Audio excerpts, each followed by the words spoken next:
林先生，您短短3年就从普通人变成如今的世界首富，能和我们说说您是如何做到的吗？很简单，先给自己定个小目标，比如先挣他1个亿。那1个亿的小目标，又该如何挣到呢？姓名：陈珊珊，身份：记者，特殊信息：不想努力了，想给世界首富林浪当情人。只要和我一样，有一双可以看到万物隐藏信息的眼睛就行。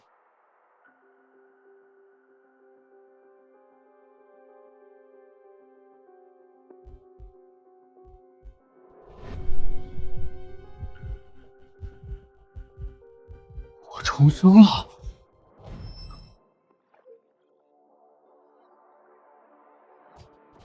我操！我的眼睛还能看到万物隐藏信息，重生加异能，我不成功谁成功？前世当牛马，这辈子我要当首富！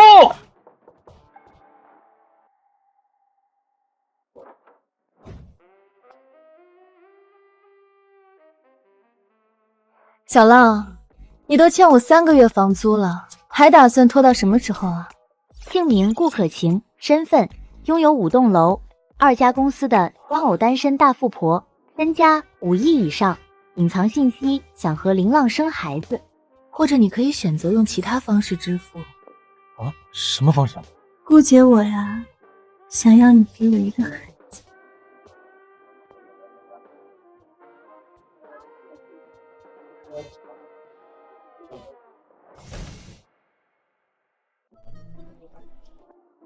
30如狼，40如虎，果然没错。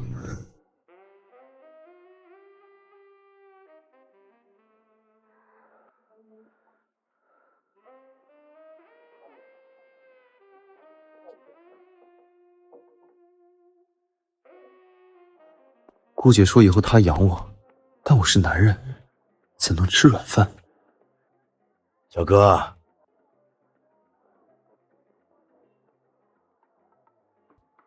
小哥，我这里各种古玩都有，并且我这里的东西都是地下渠道收来的，保真。一堆现代仿品，这老板真是睁眼说瞎话。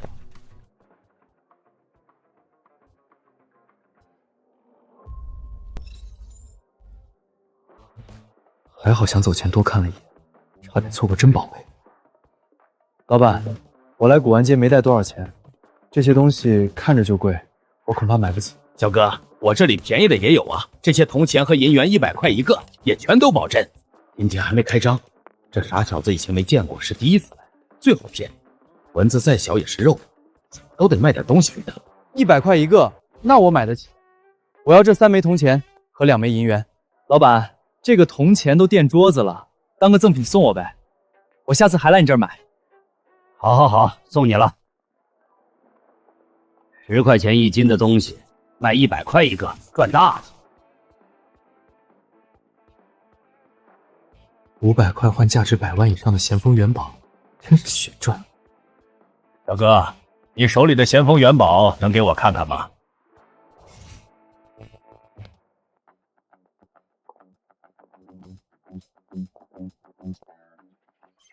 姓名：周中档，身份：国际鉴宝大师，身家50亿以上。老先生想看就看吧。国际鉴宝大师，正好可以用他的身份给我背书，方便出手这价值100万以上的咸丰元宝。小哥，你运气不错，这是罕见的咸丰元宝宝盒当前样品。如果小哥你愿意出手的话，我愿意出200万买下。这咸丰元宝是我的。老先生，您不用问他愿不愿意，您将200万给我，这咸丰元宝就是您的。别的古玩街我管不着，但这条古玩街，我周某人定下了明确的钱货两清规矩，居然当着我的面违反规矩。你是周老板，我错了，求您饶我这一次吧。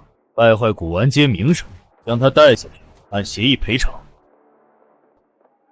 周老板，求求您饶我一次吧，我再也不敢了。这条古玩街是周中档大师耗费巨资打造的，国内前3的古玩街。他败坏古玩街声誉，倾家荡产恐怕都不够赔。活该，这种奸商就该狠狠的制裁。小哥，刚刚的事情别放在心上，现在你考虑的怎么样了？是否愿意出手这枚咸丰元宝？仿古书籍价值500元，隐藏信息：书皮夹层内是价值连城的失传古药方。成为古药方。老先生，咸丰元宝我愿意卖，同时我还想买您口袋里这本书，能被您随身带着，一定是珍贵古籍。我这人喜欢研究古人智慧，不知您是否舍得割爱？小哥，送你了。这本不是什么珍贵古籍，只是一个仿品，是我今天打眼收的。不过里面内容是真的古籍内容，不影响你研究古人智慧。老先生，一码归一码，您是花了钱买的，我不能白要，您开个价，我才能心安收下。万一以后他发现夹层里的秘密找我麻烦呢？钱货两清最稳妥。小哥有原则，这本古籍算是仿品大精品级别，你给个500块吧。小哥，你留个银行账号给我，我稍后会安排财务给你转账。小哥，我每个周末都会在古玩街最里面的周氏典当行坐镇，你如果有宝贝，随时来找我。那以后多多打扰了。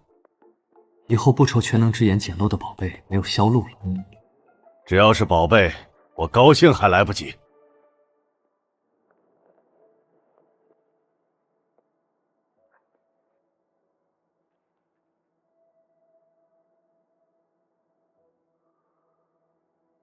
血凝膏，秦朝古药方，长期使用可令皮肤白皙如玉，肤若凝脂，无副作用。配方：人参、灵芝、牛黄、麝香、珍珠。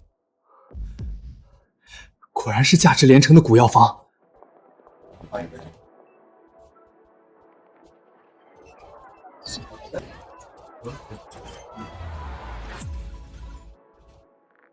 血凝膏的作用，在美白护肤品中绝对是降维打击的存在，只要能上市，必能大赚特赚。现在该考虑的就是如何才能让血凝膏进入市场开始赚钱了。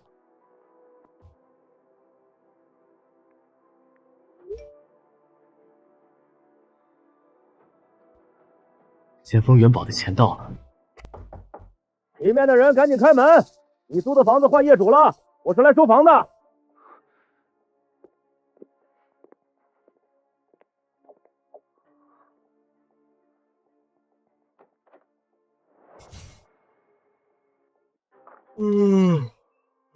这栋楼2小时前已归长和集团所有，原业主顾可晴不再持有产权，你没有租赁合同，今晚12点前必须搬离。顾姐的楼没了，上一世没出过这种事啊！能告诉具体情况吗？顾可晴的楼怎么就变成长和集团的了？我只负责清退住户，不清楚原因。你只需要清楚你12点前搬走就行。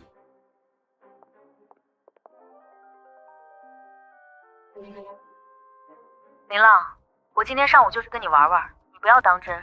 开放大陆有栋别墅，我已经过渡到你名下，算封口费。以后不要和任何人提起你和我之间的事情。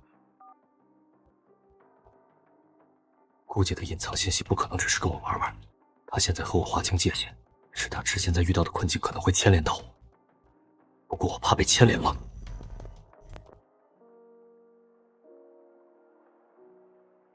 顾可晴，你这个贱人！你说你要跟你丈夫守情当年，所以不愿意接受我。我以为你对感情忠诚，越发喜欢你，甘愿等你3年。你守节的这2年，我倾力帮你，硬生生让你的身价翻了数倍。但你这个贱人，守节期间和别的男人翻云覆雨，这就是你所谓的守节。顾可晴，你用守节耍了我2年，我会让你知道耍我的代价是什么。我栋楼盘旗下公司全部被长和集团正式接手。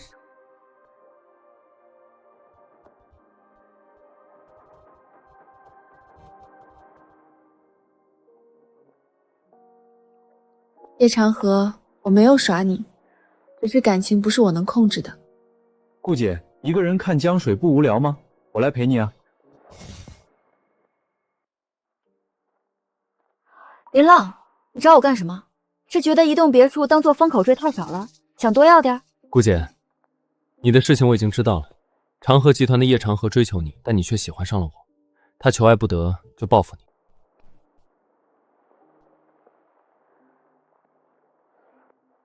你为了我不被叶长河报复，才和我切割。小浪，你都知道为什么还来找我，不怕被报复吗？顾姐，我要是怕，就不会来找你了。小浪，顾姐没有看错你，你是有担当的男人。小浪，我们离开香城吧。你顾姐我还有一家美妆公司，把它卖掉，足够我们在其他城市吃喝不愁了。顾姐，你舍得卖吗？在隐藏信息中，1年前顾姐看中美妆市场的未来，抵押了名下全部身家，开创了美妆公司。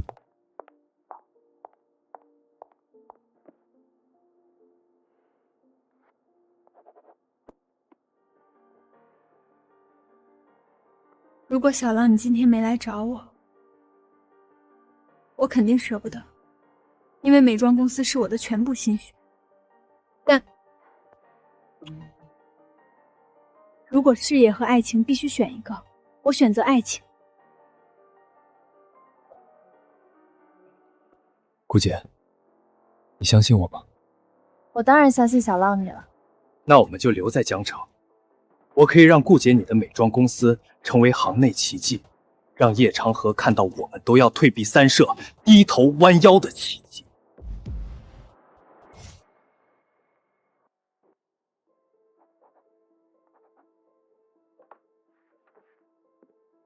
顾姐，你看看我写的东西。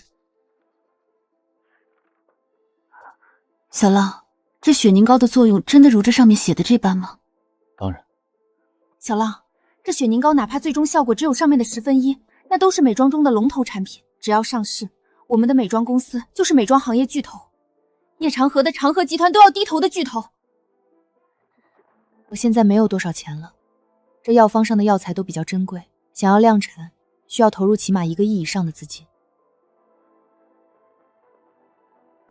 钱你不用担心，我来想办法。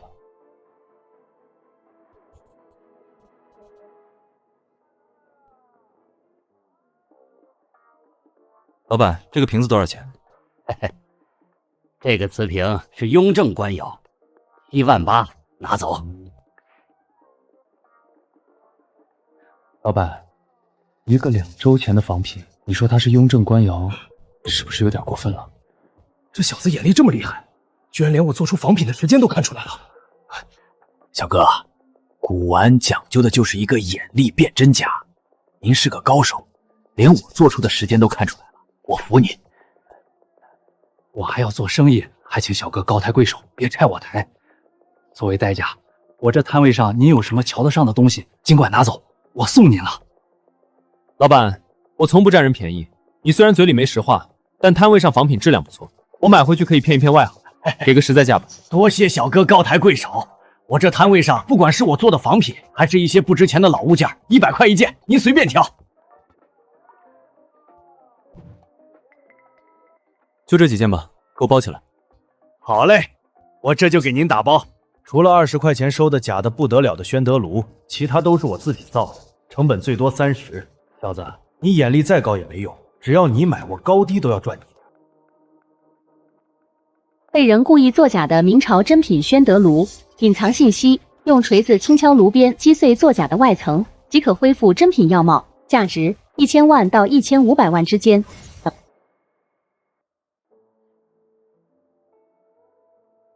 爸，庆谈他爷爷下个月过80大寿，想在咱们这里买上档次的古玩送他爷爷，您可一定要舍得将您的精品拿出来啊！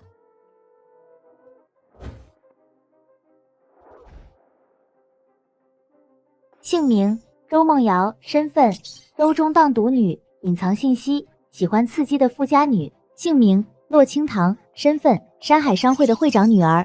隐藏信息：有一个网恋6年没见过面已经去世的网恋对象，以下是网恋对象的账号和密码。小哥，你这是淘到宝贝，想来找我看看？是啊，淘到了一个还不错的宝贝，想来找老先生长长眼。他是谁啊？一个有原则、运气也不错的小伙子。昨天我拿回家的咸丰元宝就是他捡漏的。小哥，别站在外面了，带着你的宝贝进去吧，我给你看一看你淘到了什么宝贝。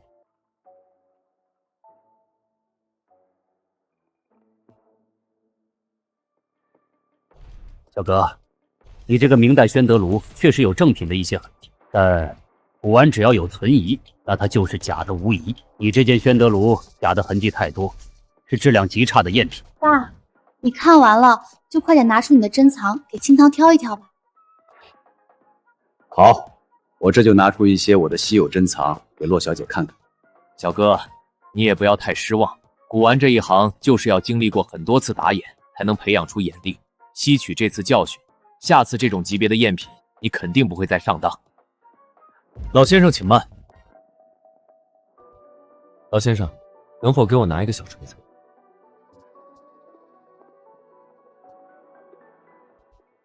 我爸认为是赝品的东西就不可能是真的，你不会觉得用小锤子敲一敲就能把赝品变成真的吧？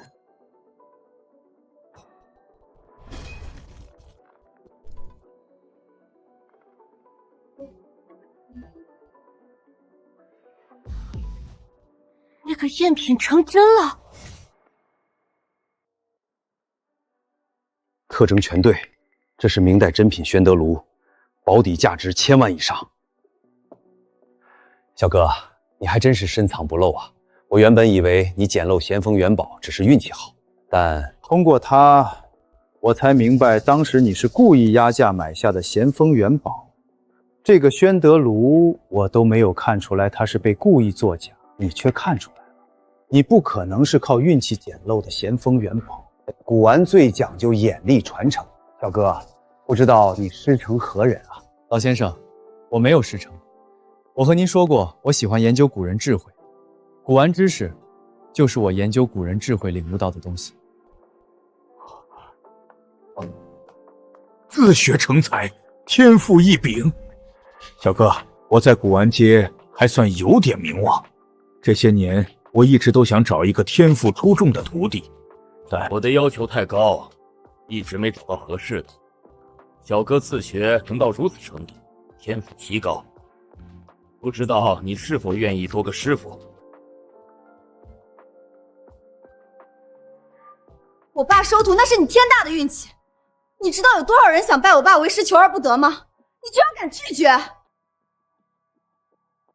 老先生，我对古玩其实只是涉猎，并没有一生从事这个行业的打算。我能看到万物属性，何人有资格当我师？小哥，你拜我为师也不需要一生从事这个行业，我只是不想家学到我这一代断了。我家世世代代都是从事古董行业，但到我这一代，我的女儿她天赋一般，传承不了家传，因此我需要找一个天赋奇高的徒弟，传承家学，不让我周家的传承断绝。你说这些干什么？而且，他就一定天赋很高吗？说不定就是运气好，瞎猫碰上死耗子，遇到2件真品。古玩1件是运气，连续2件就不可能是运气。小哥，你不愿意拜我为师，我也不强求，但古玩需要多看，正好我接下来要拿一些珍品给洛小姐挑选，你如果有兴趣的话，可以看一看，长一长眼力。多谢老先生。嘴上说不信我是运气，但实际上还是想用更多古玩看一看我是不是真材实料吗？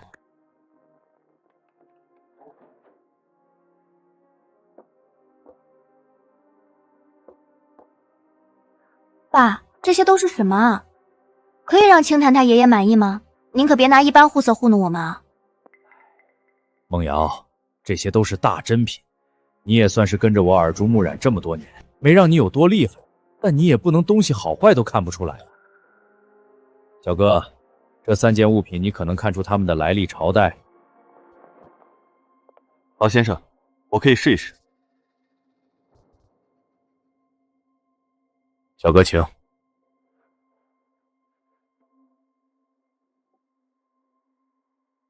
名称：明代田黄印系，来历大匠人陈德的作品，价值700万到900万之间，隐藏价值无。老先生，这应该是明代田黄印系，这刀工匠艺我在书里看到过，莫非是出自明代大匠人陈德之手？小哥好眼力，他就是出自明代大匠人陈德之手。小哥，你继续看。名称：明代仕女图，来历：祝枝山酒后炫技模仿唐伯虎画工的画作，价值1000万至1500万。小哥，不急，看完最后一样东西再说。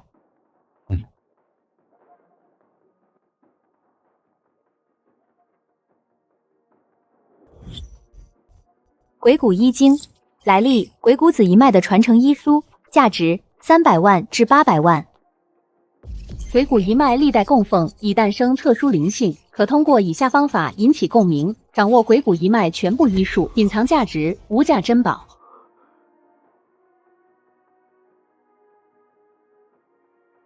雪凝膏也在价值连城，这鬼谷一经居然是凌驾雪凝膏之上的无价珍宝，不管付出什么代价，我都要想办法将其买下。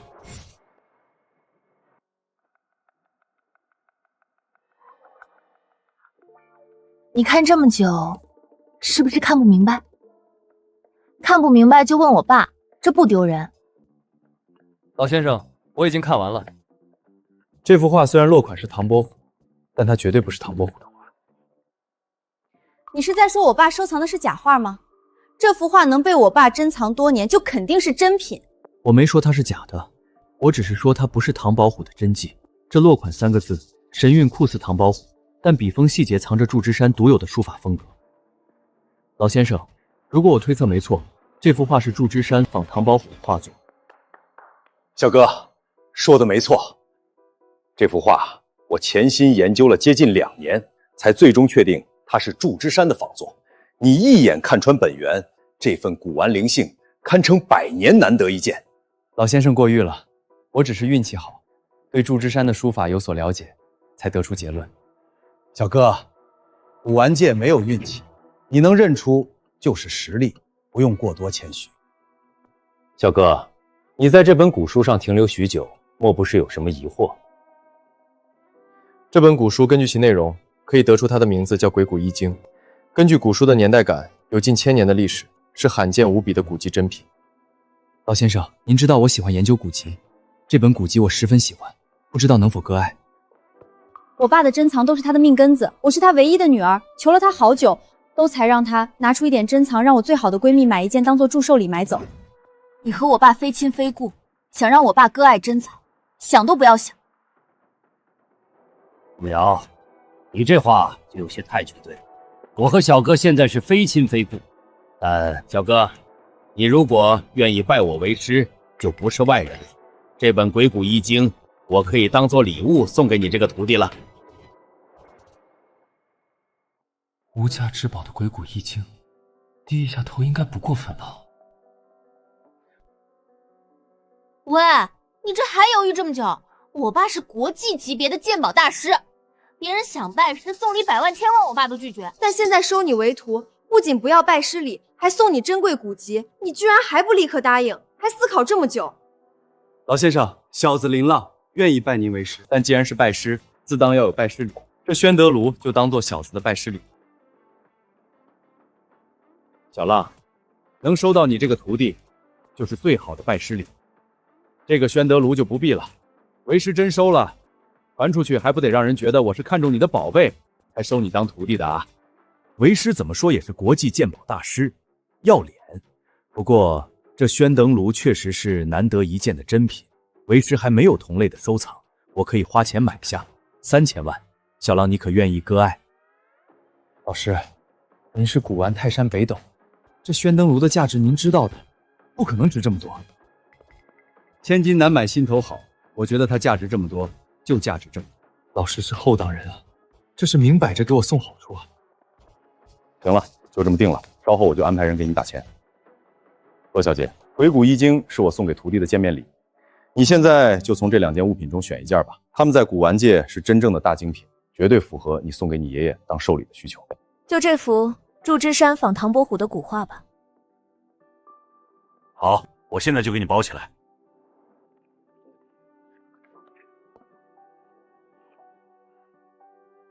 罗小姐，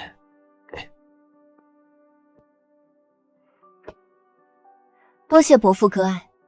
青檀，你最该感谢我，如果没有我，我爸才不可能舍得割爱他的珍藏呢。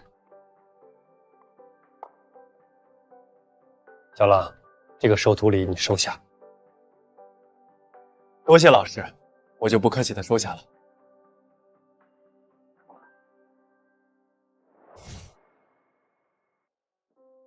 顾姐，这卡里有3000多万，你先拿着用来前期投入，后面的钱我会继续想办法。小浪，这么多钱，你是如何弄到的？顾姐，放心吧，这钱干干净净，是挣到来的。你男人我在古玩上有天赋，在古玩街捡漏了宝贝，并且还得到了鉴宝大师周中荡的欣赏，拜了他为师。小浪，是那位国际鉴宝大师周中荡。除了他，江城还有第2位国际鉴宝大师吗？小浪太好了，周大师的家是江城百年豪强，你拜他为师，我就再也不用担心你的安全了。以后叶长河哪怕想对付你，他都要掂量一下后果。周大师的财富或许比不上长河集团，但人际关系、个人声望胜过他10倍100倍。叶长河只要知道你是周大师徒弟，他不可能还敢对付你。我要的可不仅仅是他不敢对付我，他用卑鄙手段让顾姐你濒临破产，我要让他付出比顾姐你还要惨10倍的代价。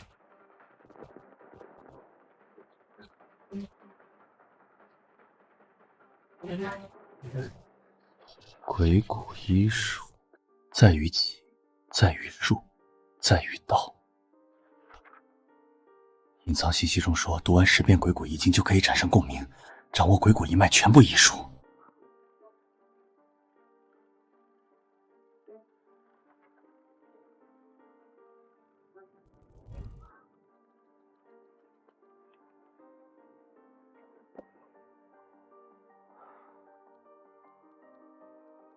还差最后1遍就是第10遍了。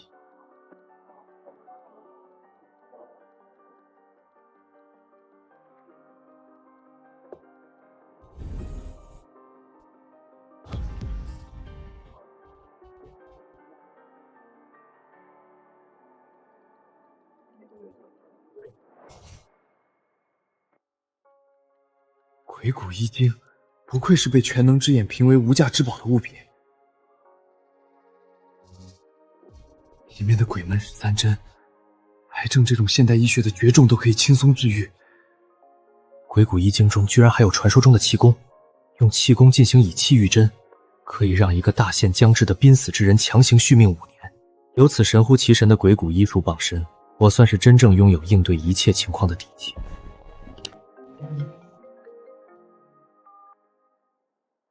喂，老师。小浪，你今天有空吗？老师您开口，我哪怕没空也要抽出空来。那小浪，你来一趟江城监察局。江城监察局，江城监察局昨天查获了一批非法倒卖的古董，我受邀来鉴定这些古董真假以及分类。小浪，你的眼力不比我差多少，正好来帮帮我的忙。同时，我给你介绍一些古玩界的老朋友，让你认识一下。好的，老师。那我现在收拾一下就过去。好，我先在江城监察局等你。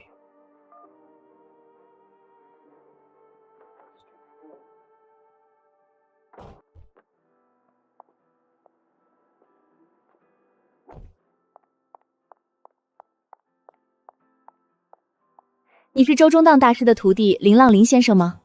我是。林先生，周大师他们在里面等你。好。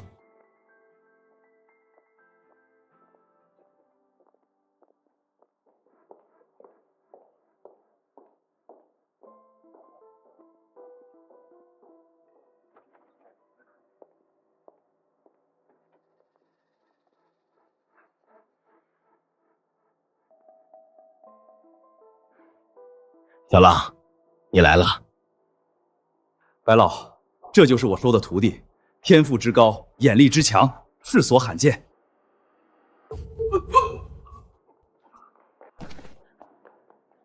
爷爷，您的哮喘药呢？我忘记带了。快找找看监察局有没有哮喘药。现在去找哮喘药已经来不及了。我略懂一些医术，还是让我来试着搭救一下吧。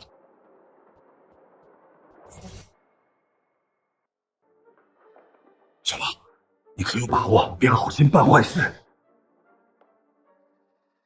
老师放心吧，我看的医术古籍比我看的古玩古籍还要多。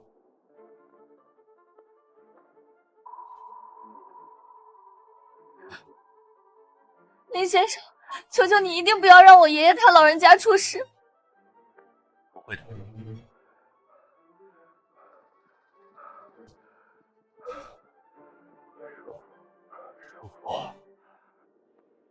林小友，给我继续按按吧。自从有了这哮喘后，我从来没有一天这么舒服过。老爷子，过而不及。而且我现在继续的话，你的哮喘也还在身上，想真正舒服，还得彻底根治。林小友，你这什么意思？你可以根治我这老毛病？如果老爷子相信我的话，我倒是可以试一试。姓名白成，身份白氏集团创始人，古玩精通爱好者，身家1000亿以上。隐藏信息：身患急性哮喘，如能治愈，可获得对方友谊。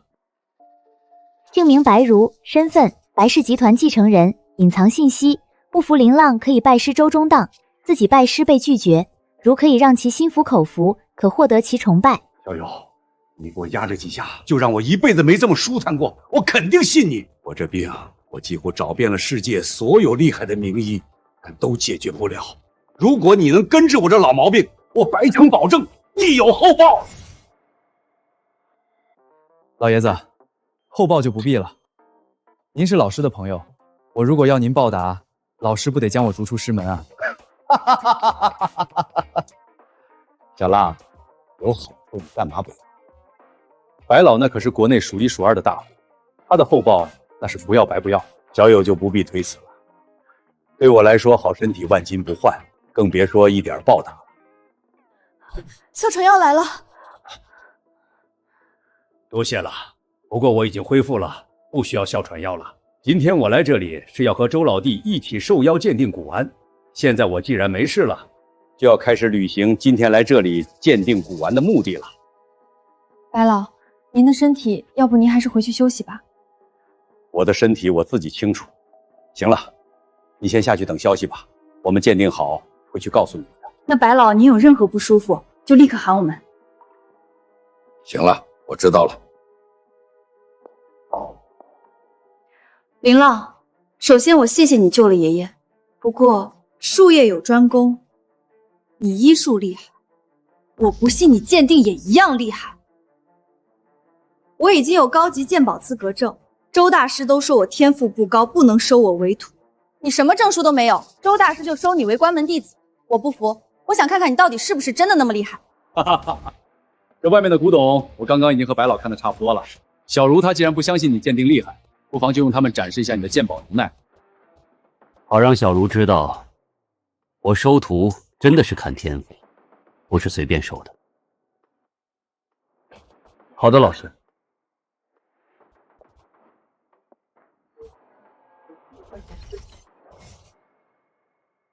这是乾隆时期的官窑精品，价值25万到40万。这是宋朝徽宗时期的民间精品弥勒佛像，价值在35万到50万。是对的，真这么厉害？难道我真的是没天赋的人？勤勤恳恳学习古玩知识近10年，我们一个野路子自学的人。名称：龙有9天木雕，现代仿品，破绽在龙的左前爪有明显机器雕痕迹。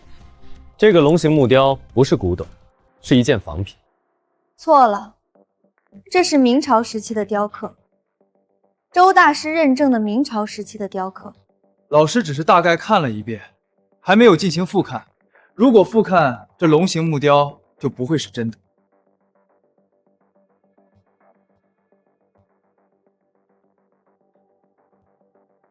终究是上了岁数，眼力不如你们年轻人了。这个龙有9天木雕确实是仿品，左前爪有明显机器打磨的痕迹。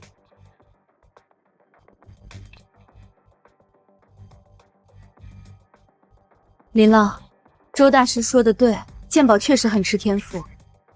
我跟着专业人士学习鉴宝近10年，却远不如你这个自学的人。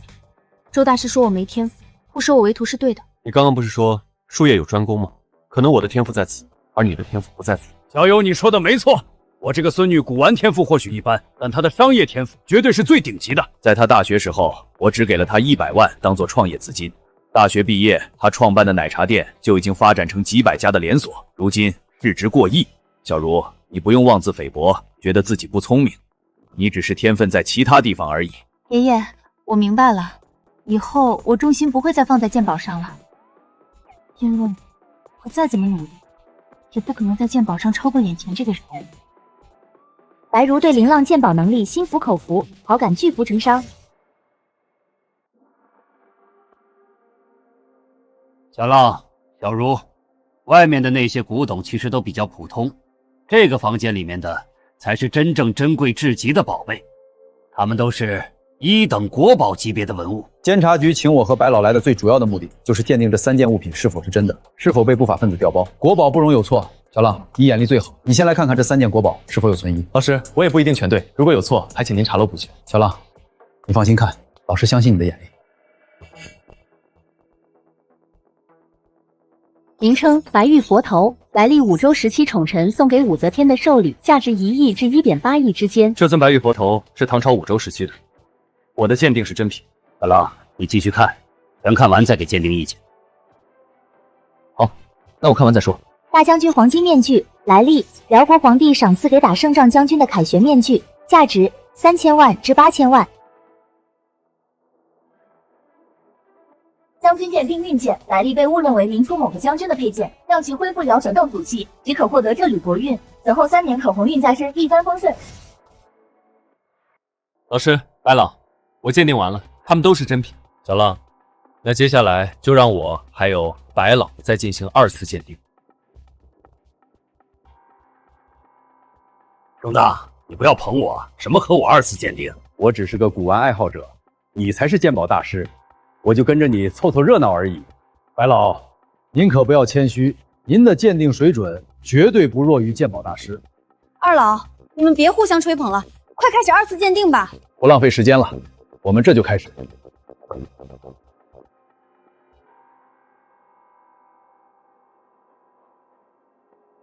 小浪，我的鉴定结果和你一样，他们都是真品。对，无论是佘天佛头，还是辽金大将军面具，又或者是明代将军剑，都是真品。周老、白老，这把剑叫明代将军剑？不错，它的风格就是明初时期的将军佩剑风格，因为工艺精美，被认定是某个大将军的佩剑，被评为1级文物。老师，这把剑不是明代将军剑。小浪，没错，这绝对是明朝时期的风格，朝代不可能错。老师，朝代没错，我说的是这把剑不是将军剑，而是帝王剑。帝王剑？林浪，你是不是看错了？林浪，虽然我鉴宝水平不如你，但这把剑风格很明显就是将军风格。明朝有一位帝王，他前期的路子可是实打实的将军路子。小友，你说的是朱棣？不错，就是朱棣。周老、白老，我曾在一本古籍中看到过一个记载，在朱棣起兵之前，妖僧姚广孝曾送了他一把特征几乎和这把黑金长剑一模一样的定运剑，寓意定鼎天下。古籍有记载，就不可能是空穴来风。如果我推断没错，朱棣的帝王起居录中必定会有这把定运剑的记载。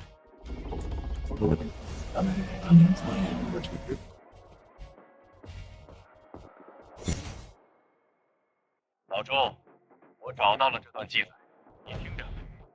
建文元年，黑向姚广浩赠朱棣定鼎天下剑，通体黑金。老陈，麻烦你查询了。老周，你和我客气什么？记得下次请我吃饭。好，我一定请你吃大餐。小浪，你这次可是立下了大功，原本只是1级文物的将军剑，现在直接变成特等文物，还不是普通的特等文物，这可是有巨大历史意义的帝王平天下寓意的帝王剑，说不定能评入10大国宝级文物了。小浪，你这个眼力真可谓是鉴宝行业第1人了，我不如你太多。说实话，我现在怀疑我有没有资格收你当徒弟了。老师，您千万别这么说，我就是个半吊子，还有好多东西要学呢。拜师先鬼谷一经，现在又获得3年鸿运，您必须有资格当我的老师。小浪，我一定会把毕生所学全部传给你，让你成为鉴宝行业的传奇。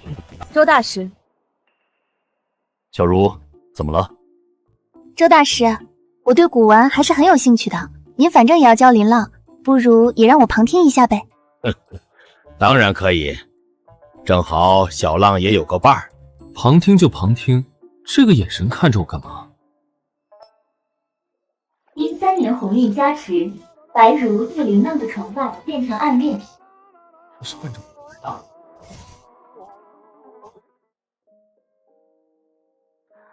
小浪，今天有件事说出来，你都可能不信。顾姐，你不说什么事，怎么知道我不信呢？今天我在美妆公司给员工开会，准备立项雪凝膏，还没等我立项，管理层和技术骨干和我提出离职。我知道这是叶长河搞的鬼，目的就是为了夺走美妆公司这么多年的研究成果。我十分生气。他挖走的人申请专利时居然填错了，填的是美妆公司的名字。叶长河不仅没夺走我任何研究成果，还因为挖人赔偿了我5000万。小浪，你说这是不是太戏剧了？说出去恐怕没任何人会信。我信，看来这就是3年鸿运的加持了。只要事关于我，害我都会给我带来好处。不过这5000万对叶长河就是9牛1毛，根本不让他伤筋动骨。10天后，他就会几倍甚至几十倍的赚回来。郭姐，具体说说。长河集团今年宣布要进军翡翠玉石市场，云城那边1周后就有一个声势浩大的赌石大会，肯定会有以往罕见的极品翡翠原石现世。长河集团只要能买到一块极品原石，就可以借此炒作抬高股市。叶长河损失的5000万，恐怕用不了1小时就能赚回来。顾姐，这不是坏消息，是好消息。因为这个赌石大会不仅不会给长河集团带来任何好，还会让他栽一个大跟头，让他股市暴跌。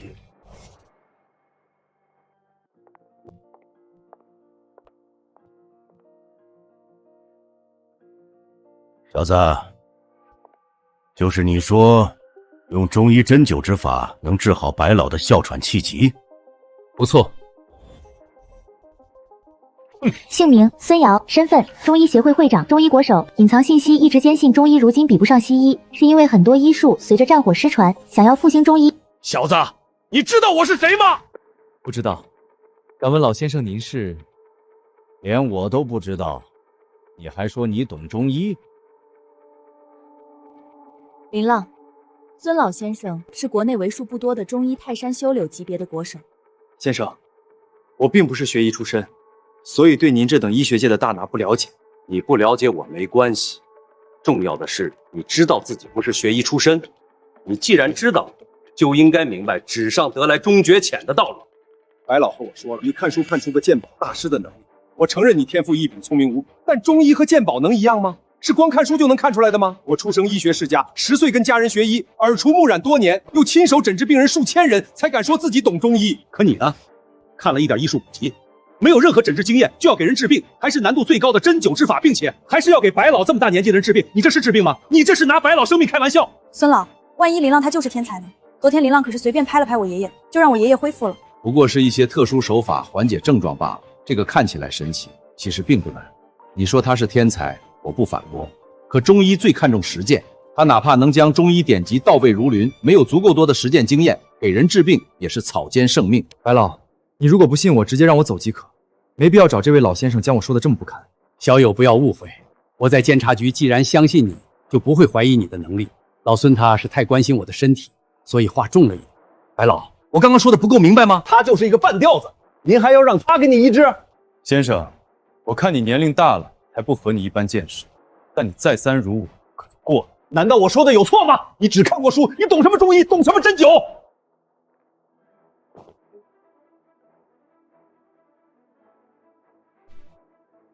你说我不懂针灸，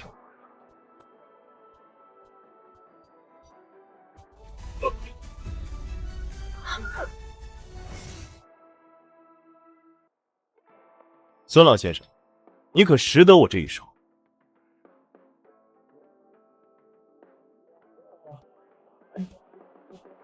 气玉针，存在于传说中的以气玉针，居然真的存在。小先生，还请原谅我刚刚的有眼无珠，是我不识高人了。白老，您的眼光还是一如既往的毒辣，一眼就看出这位小先生不凡。这是医书古籍中记载的以气玉针，是传说中最高明的针灸之术。据说将死之人都可让其恢复健康，治疗您的气喘不会比正常人吃饭喝水难多少。孙老，我刚刚就说林浪万一就是天才呢，你非不信。如果不是亲眼所见，我怎会相信有人看书就能掌握这等传说中的以气御真？孙老先生，希望你以后不要再以貌取人。白老爷子，多谢您的信任，现在就别耽误时间了，直接开始治疗吧。我该如何做？将上衣脱掉即可。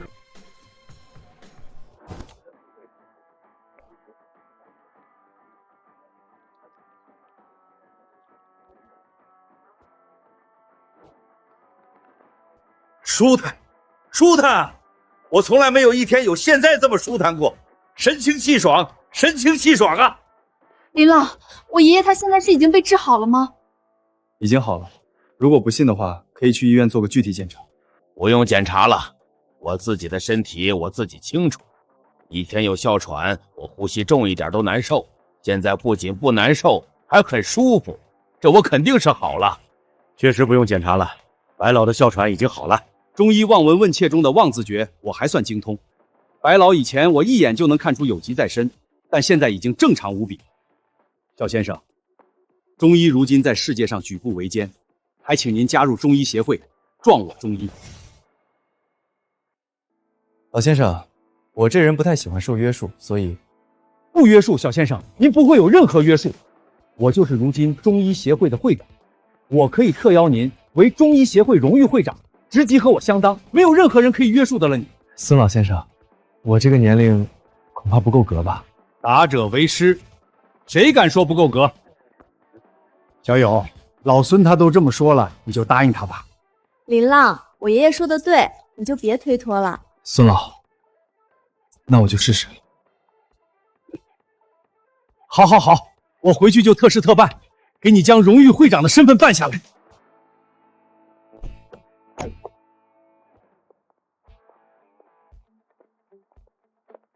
林浪，今天我跟着你，可有口福了？天宫大酒店虽然是江城第一的酒店，但白小姐你来一趟应该不难吧？正常来一趟肯定不难，但今天不一样。今天给我们做菜的主厨是欧阳主厨。天宫大酒店能成为江城第一的酒店，靠的就是主厨兼创始人欧阳业那出神入化的厨艺。欧阳主厨从5年前就已经不再兼职主厨，这次我爷爷为了感谢你的医治之恩，专门耗费人情请他出山给你准备一顿感谢宴。你是林浪？姓名叶长河，身份长河集团董事长，身价100亿以上。隐藏信息1，让顾可晴后悔，让顾可晴倾心的林浪付出代价。隐藏信息2，和外3大财团勾结，意图操控股市，影响龙国经济。我就是林浪，原本以为叶长河就是个报复顾姐的小心眼，没想到还是个汉奸，想操控股市，危害龙国，已有取死之头。我叫叶长河，你应该从某个人口中听过这个名字。听过，一个只会欺负弱小女子的卑鄙小人。卑鄙小人，你敢这么说我？信不信我一句话就让你在江城寸步难行？哪怕你拜了鉴宝大师周中荡也一样。我不信，老朽也不信。您是白氏集团董事长白老爷子？怎么可能？白老爷子这种商界传奇，怎么会为林浪这个穷小子出头？林小友是我的忘年交，你要让林小友在江城寸步难行。白老，我刚刚就是和他开个玩笑，一个玩笑。小友，我们走吧，不要为了不相干的人影响了等会儿的食欲。好的，白老。忘记说了，林小友即将是中医协会的荣誉会长，我希望你真的只是和林小友开玩笑。白氏集团中医协会，一个瘸子凭什么有资格有这种关系？等着吧，真以为我叶长河是好欺负的是吧？我背后也有和我达成战略案做协议的国外3大财团。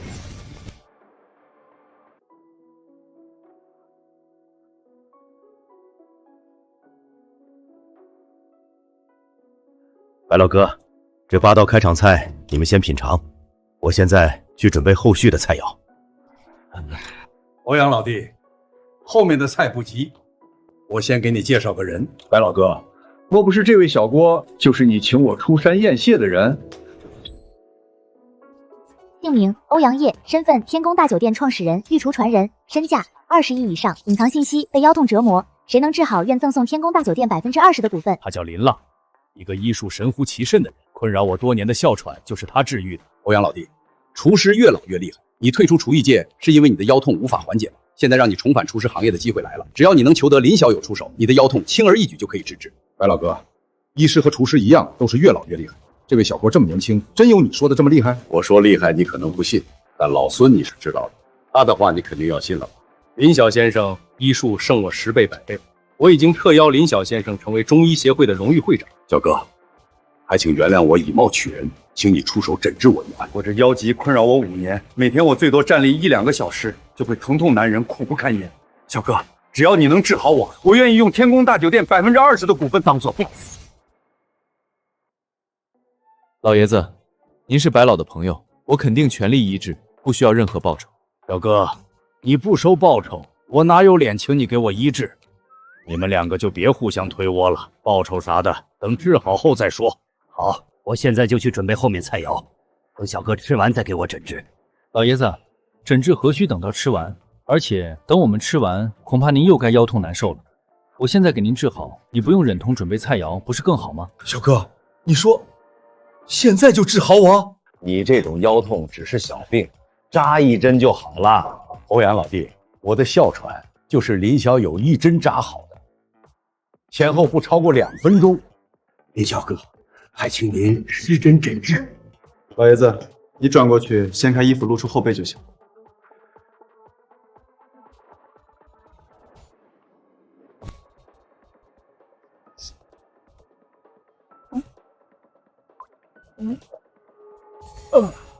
老爷子，你现在可以试一试你的腰还痛不痛？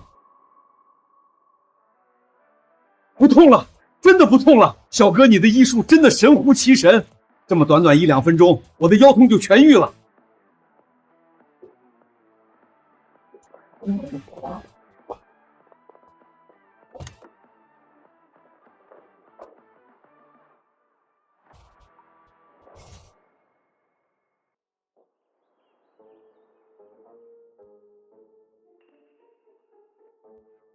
老师，您这什么意思？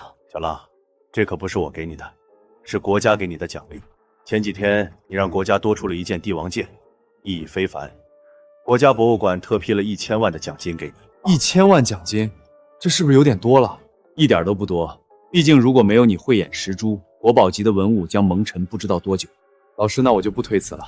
小浪，今天除了将奖金给你，老师还有一件事儿想请你帮忙。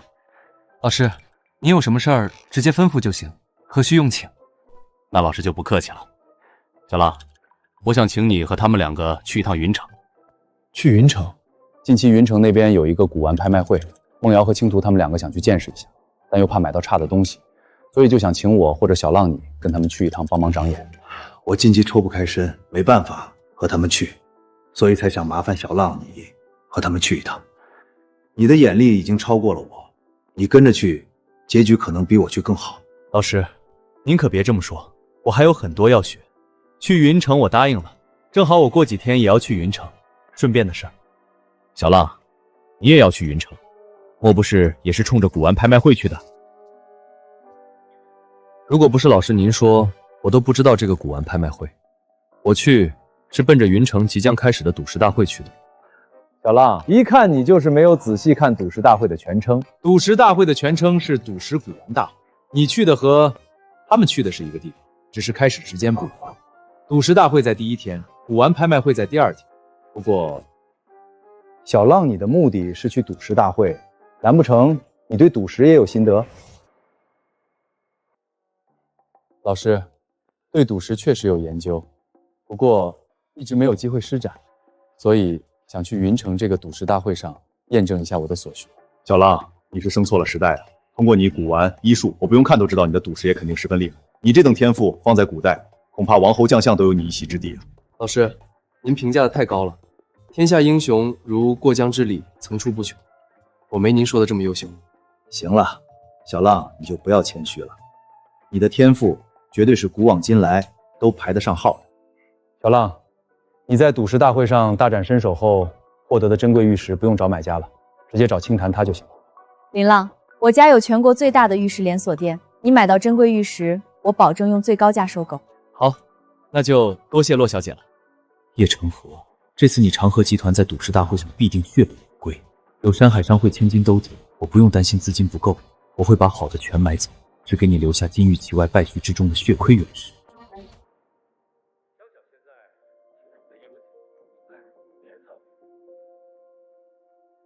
小浪，这个给你。这卡里面有6000万。顾姐，你这是什么意思？小浪，你不是要去赌石大会阻止叶长河买到好的运石吗？这就是我支援你的启动资金。这是雪凝膏的启动资金，你给了我，雪凝膏怎么办？小浪，你上次给我3000万，叶长河赔了我5000万，这卡里就6000万，我已经拿了2000万投入雪凝膏了。雪凝膏量产不是一蹴而就的事情，前期2000万足够用上1-2个月了。小浪，你又不是将6000万血本无归，你是带着它去赌石大会赚钱的，到时候这6000万变成6个亿，甚至更好吗？顾姐，你就不怕我将这6000万败光了？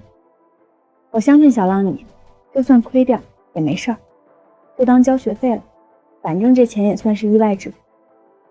不会亏的，因为我的眼睛能看穿一切。浪哥，这里的原石都是主办方已经挑完了的，基本没有什么好的原石了。3个小时后的原石拍卖大会上，才有能出极品翡翠的原石出现。汪瑶，古玩拍卖会上的古玩基本都是真的，但为什么还有很多人喜欢去古玩街的路边小摊买呢？无论是古玩还是赌石，追求的就是在一堆破烂中捡漏珍品。原来如此，我明白了。总算糊弄过去了，我哪里是喜欢捡漏，实在是拍卖的原石动不动就1000万起步，我不捡漏一些，光靠手里的资金哪够和叶长河争啊？老板，这块原石怎么卖的？一块废料，基本不可能有翡翠。小哥，你如果买的话，1000块拿去玩吧。好，我要了。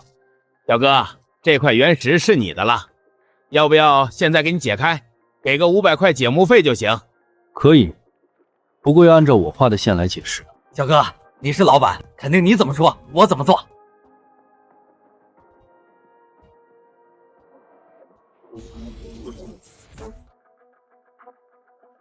老板，就按照我画的位置进行解释。好嘞。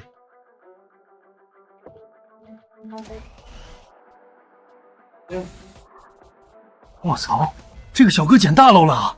这个废弃原石中也能出翡翠？这不是普通翡翠，如果我没看错的话，这好像是冰种级别的翡翠啊！发了啊，这起码价值1000万以上吧？如果有这个小哥画的那么大的话，1000万前面得带数字。小哥，别解了，万一垮了就亏大了。现在就一个角，我愿意给你担风险，100万我要了。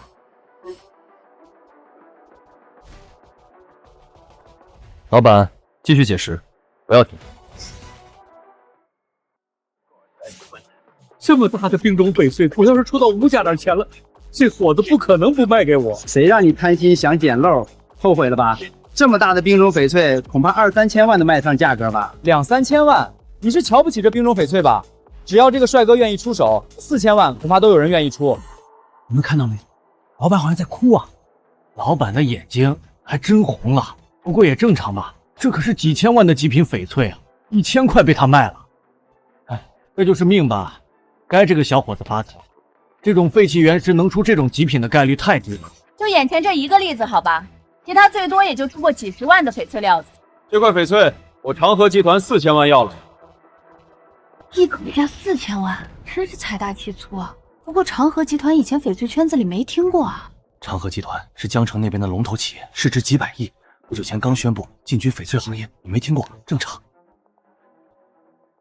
将你卡号说出来吧，我现在就安排人给你转账。不够，人要知足。你这块冰种翡翠虽然极品，但4000万也顶天了。出不起价就不要装大嘴。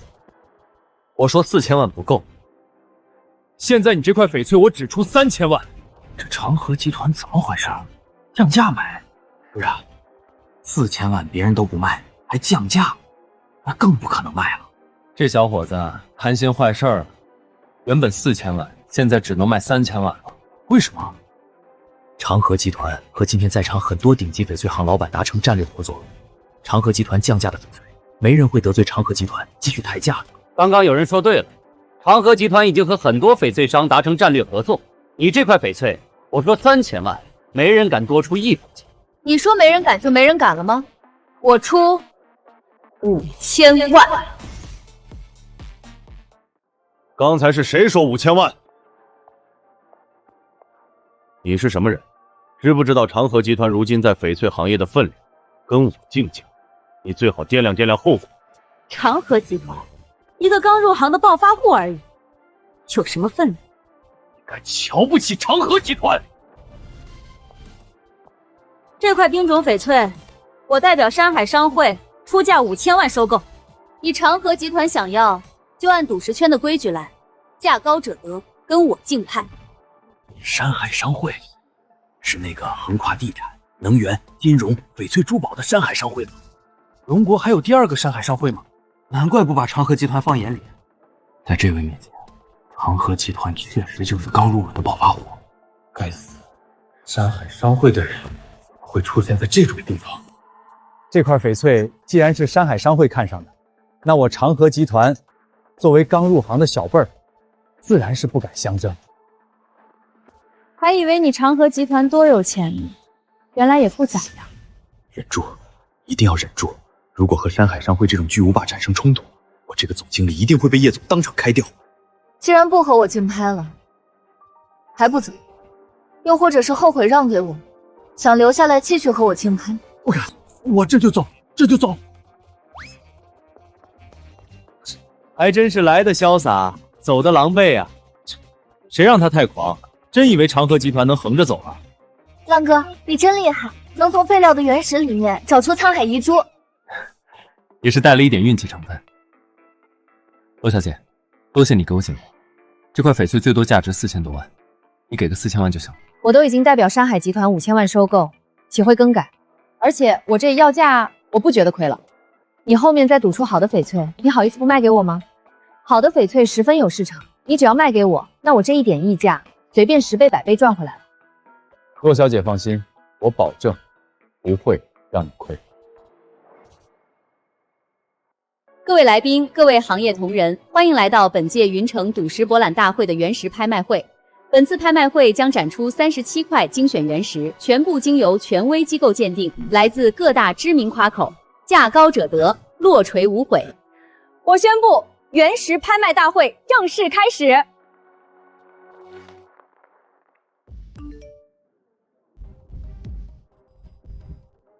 林浪，你的眼力真的是旷古烁今，举世罕见。青堂，你怎么了？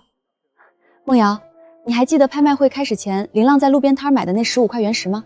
记得啊，我们陪浪哥跑了20-30个摊位，挑了2个多小时。在原石拍卖会开始前，林浪让我帮忙给他买的15块原石解石，这是解石工作人员发来的信息。整批翡翠总估值3.2亿。浪哥，你花不到200万买的原石，解出了3亿多的翡翠，也算运气好，买到的都是特征很明显的好料子。林浪，你这可不是运气好能解释的。林浪，我从小跟着我父亲跑翡翠矿区，见过全世界最顶尖的象力师傅，他们当中有人看10块能中3-4块，已经是大师级别。15块全中，我只见过你这一个。骆小姐，你就当我运气加上一点异于常人的眼力吧。现在极品原石拍卖会已经开始，我需要购买这些我看中的极品原石，但手里资金不够。那些解出来的翡翠，我现在想全部卖给你们山海。卖解开的翡翠获取资金？不需要卖。林浪，我对你的眼力现在是毫无保留的信任。今天这场拍卖会，你只管举牌，不管竞拍价多高，我山海商会全部给你兜底，就当借你。我只有一个要求。骆小姐，请说。你今天拍到的所有原石，解出来的翡翠，必须全部卖给我山海商会，一块都不许给别人。骆小姐放心，今天我拍到的原石翡翠，全部都会卖给山海商会。那我们就说好了。说好，叶长河想用这次赌石大会炒作，拉高长河集团的股价。等着吧，你大张旗鼓进军翡翠行业，我会让你这个行为成为一个彻头彻尾的笑话。今天你长河集团一块好翡翠都别想卖走，最多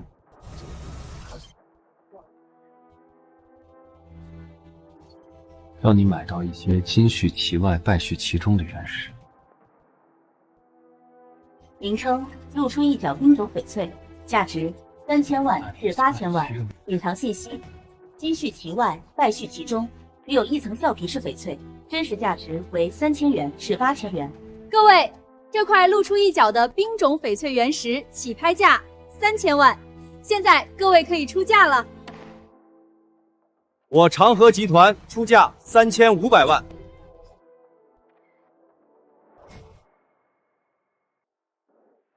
长河集团3500万，第一次，可还有继续加价的。4000万。各大企业和实力的竞拍者都和我说好了，让长河集团拔得头筹，谁胆子这么大敢毁诺？99号先生出价4000万，还有人继续加价吗？狗屎病，是冰种翡翠的秀。长河集团出价5000万，6000万，7000万。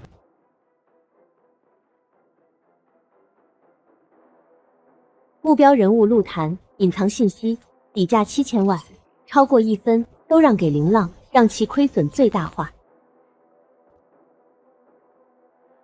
你的底裤都被我看穿，还想让我亏？你们长河集团想要高价翡翠抬高了股市，我偏要让你们囤一堆破烂，让你们家坠入谷底。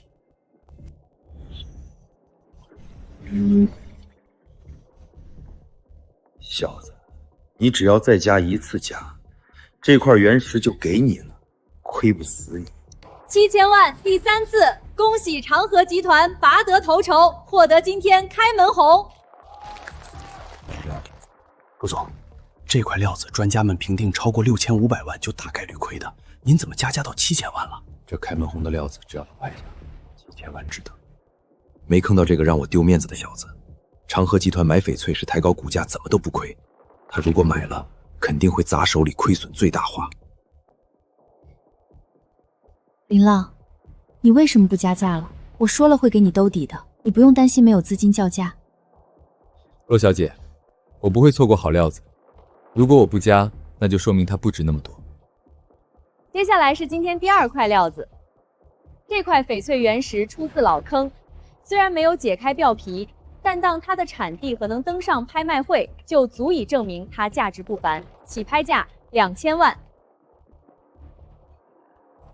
高拼层反绿老料，价值2。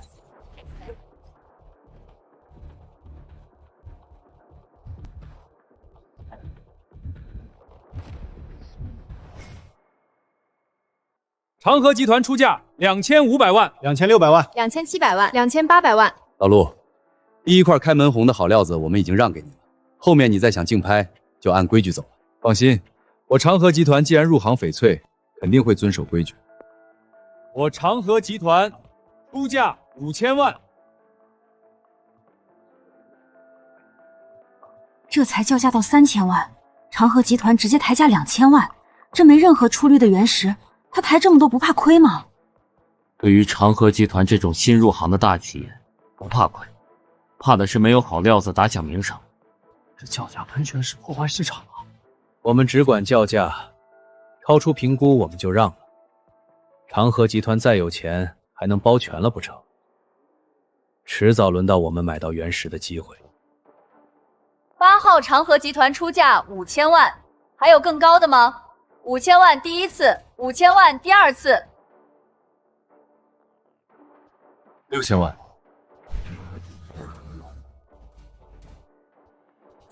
这块原石我的评估是4500万，你叫价5000万已经是好价了，不能再叫价了。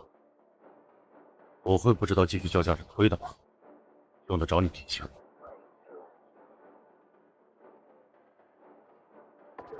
恭喜99号先生以7000万成交这块老坑原石。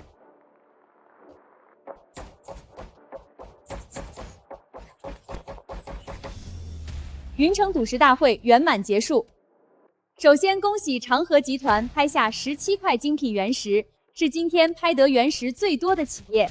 其次，恭喜99号先生拍得15块精品原石，是今天拍得最多原石的个人买家。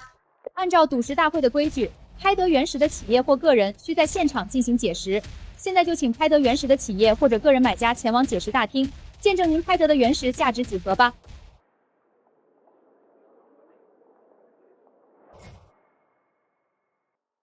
骆小姐，这个好运的小子能有这么多钱和我竞拍，想必是有你在后面斗底吧？不可以吗？当然可以，只不过他买的几乎都是没有漏绿的原石，而且都是高价。骆小姐就不怕亏得血本无归吗？我相信他。快来看啊！1号原石出结果了，这1号原石垮了，这就是神仙难断金镶玉了，买的人亏烂了。这个原石好像是长河集团卖的。还说我们买的原石没有漏绿会垮，你们买的那么好看，那么一大片绿，不也垮了吗？我说过，神仙难断金镶玉，偶尔垮一次，不算什么。这4个边缘都是满绿，这超级大涨啊！这么一大块翡翠，看起来还都是高冰种的，这价值保底都过亿了吧？你是多瞧不起高冰种翡翠啊？这么一块高冰种翡翠，起码都得2、3亿起步，甚至更高也不是没可能。看来让你失望了，我的相信没有错，我的相信换来了满绿的高冰种翡翠。多谢长河集团手下留情，当时没和我继续竞拍，不然哪怕再多一口价，恐怕我就让了，错过这块极品满绿翡翠了。该死，早知道当时就多加一口价了，都怪助理说已经是溢价了。不会要我背这个锅吧？最终决策人是你啊！1号，你明知道溢价不还加了吗？2号，我说一下你就不加了？不用谢我，赌石的魅力不就在这里吗？而且看到你这块料子出了这么大的翡翠，我也高兴。毕竟我买的漏绿料子很多都和2号原石出自一个坑口，2号没漏绿都这么极品，我那些漏绿的肯定更加不会差。那就提前恭喜长河集团，后面可以开出极品翡翠了。还想开极品翡翠，亏不死。你买原石都是和1号原石一样的金素其外败絮其中的烂石。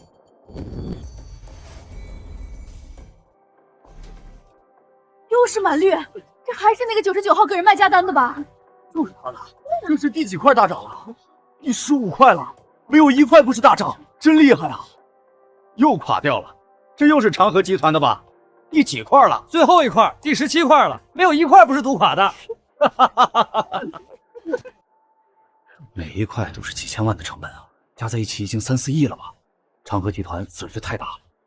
这就是老天爷不让长河集团进军翡翠行业啊，不然怎么买一块垮一块？太背了。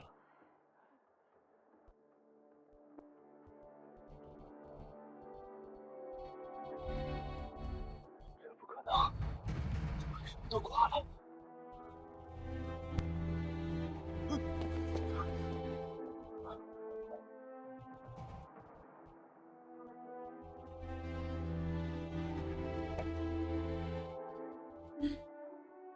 浪哥，你太厉害了，又涨了。林浪，赌石场那些赌石大师一个个都是我听过最厉害的，但你是我亲眼见到的最厉害的赌石大师。不，你就是赌石之神。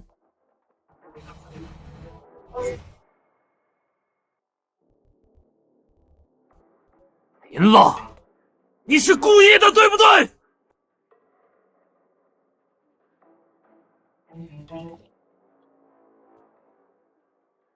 我听不懂陆总你在说什么。林浪，你还跟我装？我拍的这一堆破烂是你故意设局在害我，你遇到好的就一直加价，差的就故意让我买到。陆总，你自己都说了神仙难断金镶玉，我甚至都不是神仙，哪里能知道原石好坏，故意坑害你？那你解释一下，为什么你买的都是大涨的翡翠，我买的都是垃圾？可能是我运气好。陆总，你们的长河集团运气差吧？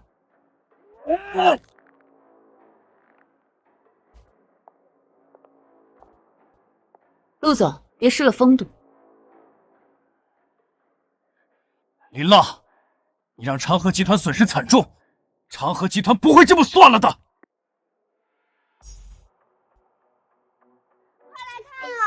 长河集团看到别人赚了，自己亏了，就威胁吓唬人啊！我刚刚一直偷偷听了，确实和这个小姑娘说的一样，长河集团在威胁这个好运的小伙子。长河集团这还是大公司呢，真是一点气量也没有啊！我也听了，长河集团的人还说，这个小伙子是故意看出原石好坏，设局让他们买到差的。不过该说不说，长河集团确实倒霉透顶，一块也没涨，难怪他们怪罪这个小伙子了。神仙难断金镶玉，我宁愿相信小伙子鸿福冲天，也不可能相信他能看穿原石好坏。有这本事，直接去矿坑自己挖原石，不随便发财吗？这小伙子肯定还是有水平的，加上运气好，还有这一批原石确实质量不错，才造就了全部连涨的奇迹。各位别误会，我刚刚只是和这个好运的小伙子开个玩笑罢了。陆总，叶总电话。各位，我这里还有点事儿，就先走了。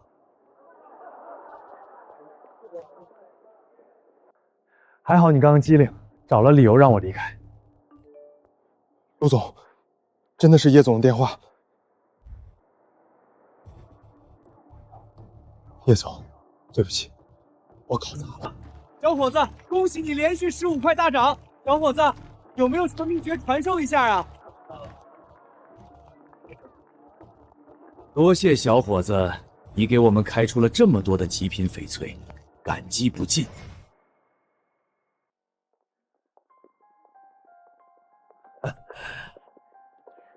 你什么意思？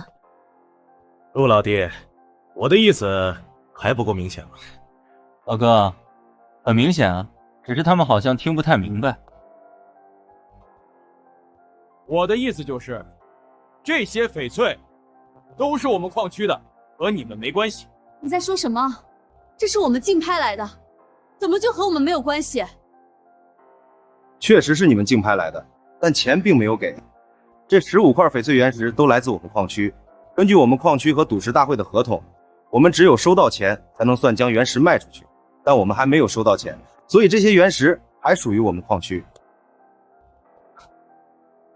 林浪，为什么买东西不知道先付钱呢？现在好了，你什么也捞不着。叶总，您听我解释。不用解释，我都已经知道了。你的事情回来再和你算账。现在你去找矿区经理陈峰。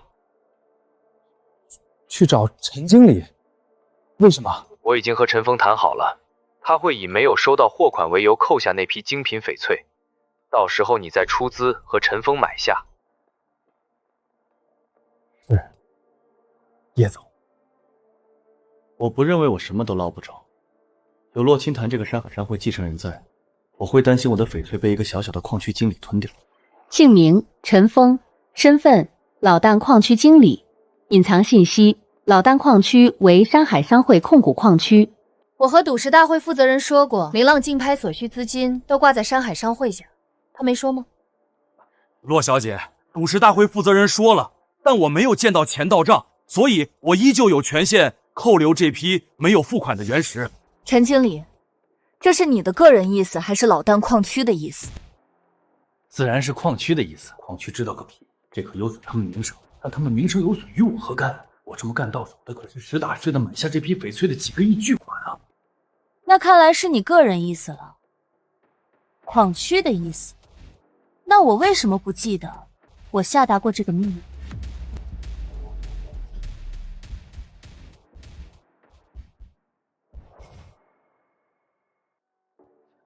洛小姐，你什么意思？我山海商会能将翡翠珠宝做到龙国第一，会没有属于自己的翡翠矿区吗？老旦矿区就是我山海商会控股的翡翠矿区。不过你不知道也正常，毕竟你只是小小矿区经理，怎知道真正的主人是谁？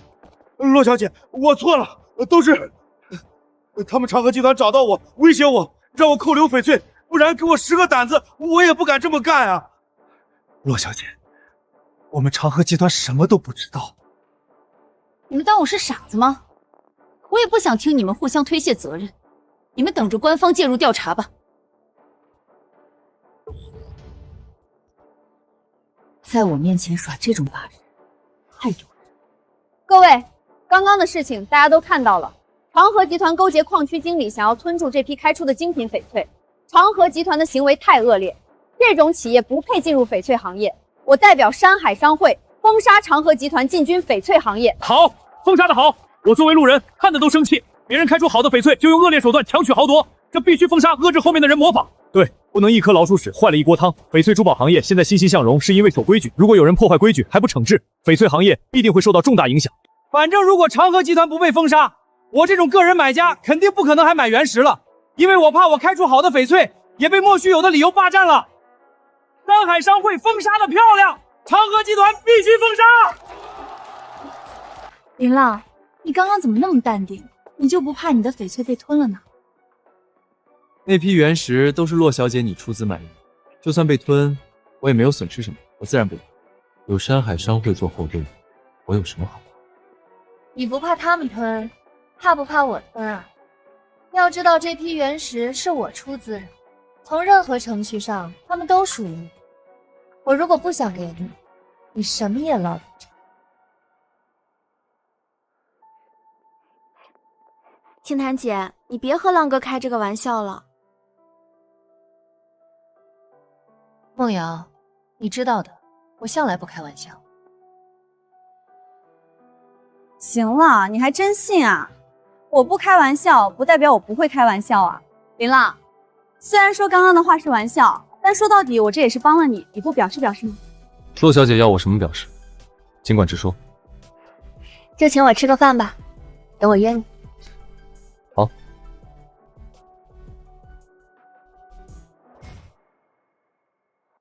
洛小姐，我欠你这顿饭，你晚上就约吗？还有梦瑶呢，她咋没和你一起来？这顿饭是私约，不方便带梦瑶。这有什么不方便的？多个人多双筷子而已。我说的不方便，是我有私事要和你单独聊一聊。准确的说，我要和我的男朋友聊一聊。洛小姐，你和男朋友聊，我在这里算什么回事啊？坏了，好奇心害死猫了。那次好奇登录了洛清堂隐藏信息的去世网恋男友账号，谁能想到登一次就被盯上了？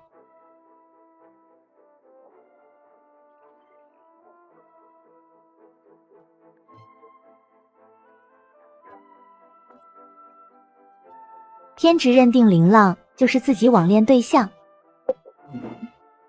林浪，这么时候了你还要装吗？你就是我的男朋友，非武即阳。洛小姐，我误会了。我才没有误会。1年前你失踪，账号再也没上线过，我找人专门盯着你的账号，只要你登录就会立刻定位你。前几天你登录了账号，立刻就有人告知了登录地点，以及锁定了你的身份。林浪，你以为我为什么特地去找周老，请他来帮我长眼？我其实一开始就知道周老根本没时间来，最后肯定会找到你。我从一开始目标就是你，要你陪我来，然后找个机会和你聊一聊你为什么会突然失踪，以及为什么你没和我分手就找了新的女朋友。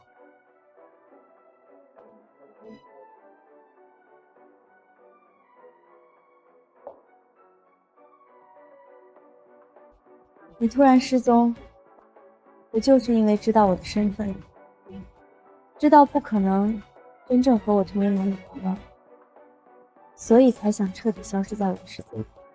林浪，你如果是普通人，可能还有其他原因，但你太聪明，剑法、医术、赌石，你无一不精，无一不通。我相信以你的智商，肯定可以通过我的只言片语猜到我的身份。只要知道我的身份，你就会知道，我身为山海商会的继承人，不可能外嫁，只会遭赘婿。但你这么聪明，这么厉害，不缺钱财，怎么愿意入赘呢？因此，你只能选择在我的世界消失。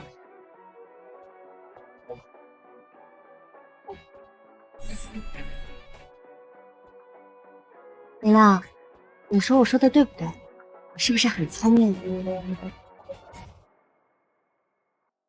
洛小姐，你醉了。和我好的时候叫我清谈妹妹，现在叫我洛小姐。林浪，就算你有了新的女朋友，不方便和我太亲密，但也没必要这么生分。以后你叫我清谈吧。林浪，你和我虽然没法在一起，但我们最起码相识了6年，人生有几个6年啊？我想以后我们还可以做朋友。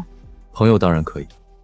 那就这么说好了，以后可别我找你的时候这般推脱那般推脱，好朋友找你，你可一定要应约哦。以后不会找男人，有林浪这唯一的异性朋友就够了。林浪，一起喝一杯吧，就当纪念我们今天重归于好当朋友。林浪，今天就到此为止了，我还有事就先走了，你慢慢吃。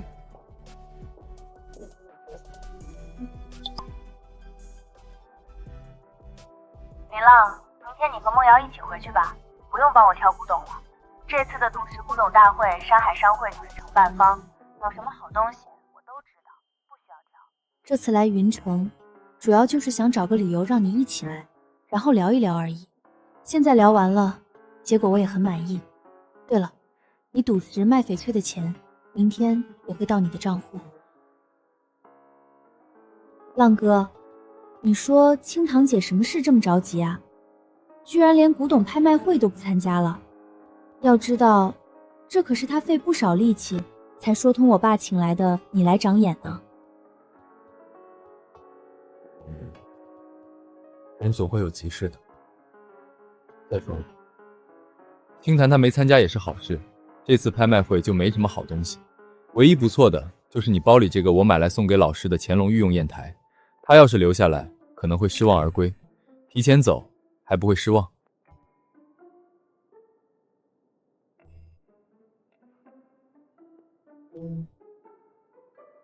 说的也是，清堂姐的眼界太高，她要是留下来肯定会很失望。浪哥，还有一件事，那就是清堂姐这些天一直在和我打听你的事，我感觉清堂姐可能是看上你了。不过神女有情，襄王无意，浪哥你已经有女朋友了。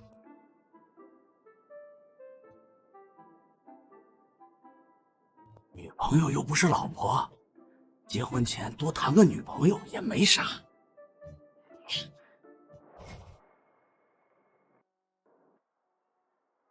小浪，你这次在云城可是大出风头啊，被人称为赌石之神了。老师，您就别调侃我了，什么赌石之神啊，我就是运气好了一点罢了。小浪，神仙难断金镶玉，你能15块全长满绿，这不是简单运气能形容的，你有那个眼力，担得起赌石之神这个称呼。老师谬赞了。爸，浪哥这次还给你带礼物了。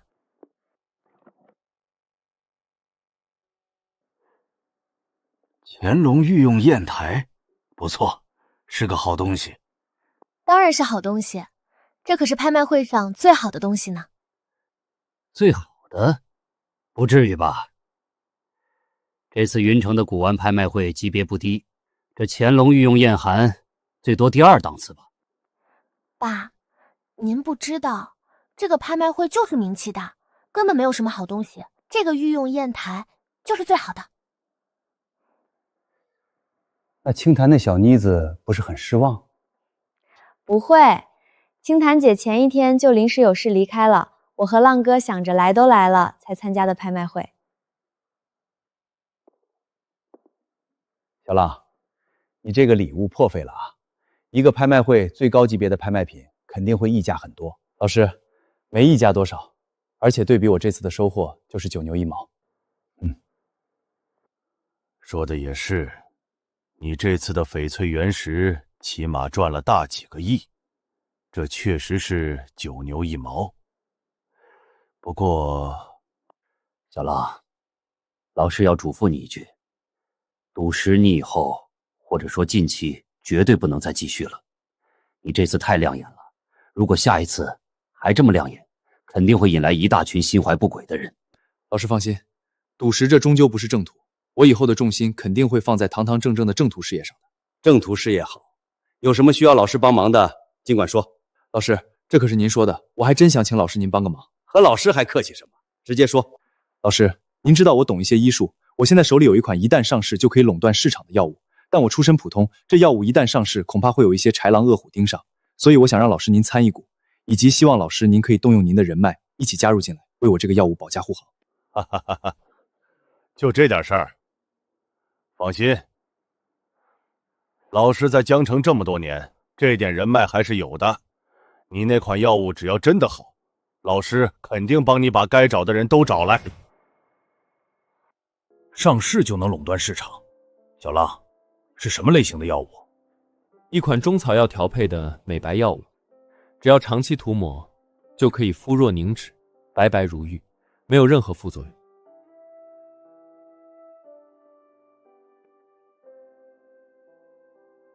小浪，你确定没有副作用，并且效果和你说的一样，长期涂抹就可以肤若凝脂，白皙如玉？老师，我确定。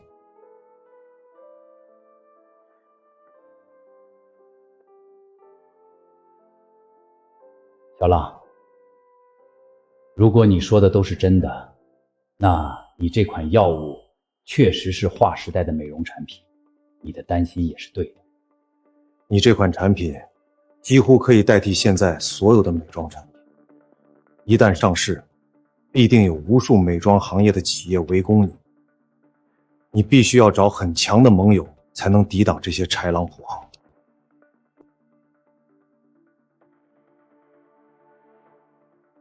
恰好，这种很强的盟友远在天边，近在眼前。你前些天救的白城老爷子，就是龙国最顶级的企业家。还有清堂那丫头背后的山海商会，同样也是龙国最顶级的企业。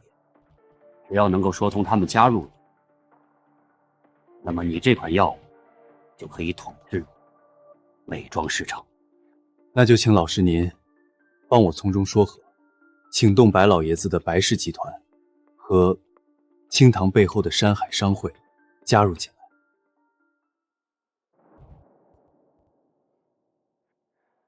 小浪，无需我从中说和，你已经结识了他们，你自己去找他们，说明你这款药物的前景和收益，他们必定会愿意加入进来，为你保驾护航的。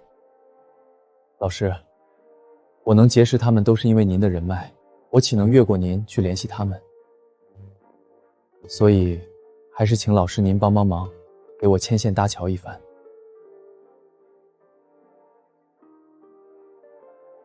小浪，老师没收错你这个徒弟。你放心，为师一定会说通白氏集团和山海商会加入进来，为你保驾护航。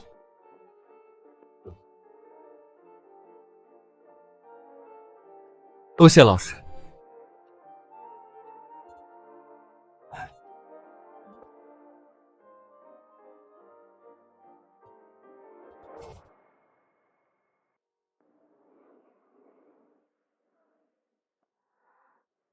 小浪，对不起。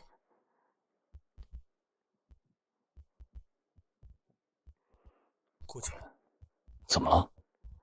我辜负了你的期望，你给我的雪凝膏，我没办法让它上市了。顾姐，是资金不够了吗？不用担心，我这一次带回来了接近10个亿的资金。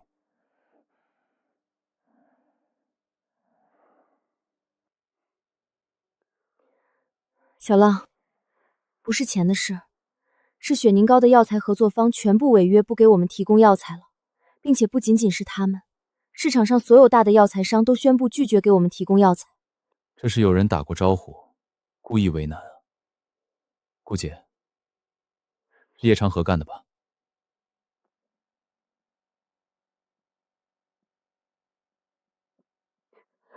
叶长河不知道从哪里得到了雪凝膏的实验数据，威胁我将雪凝膏10亿卖给他，如果拒绝，就让雪凝膏成为废纸。我拒绝了他，因为我觉得他没这个能耐。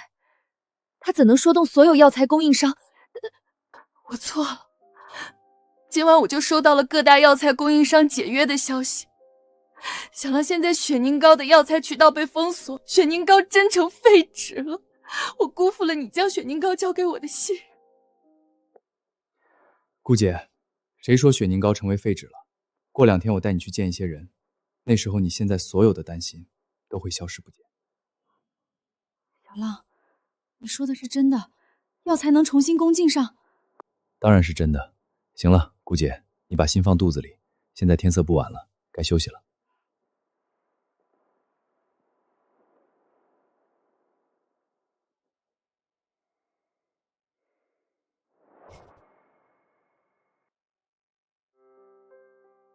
林小哥，你不愧是掌握了以气御真的中医宗师，也只有你这等人物才能掌握这等神乎其神的药方了。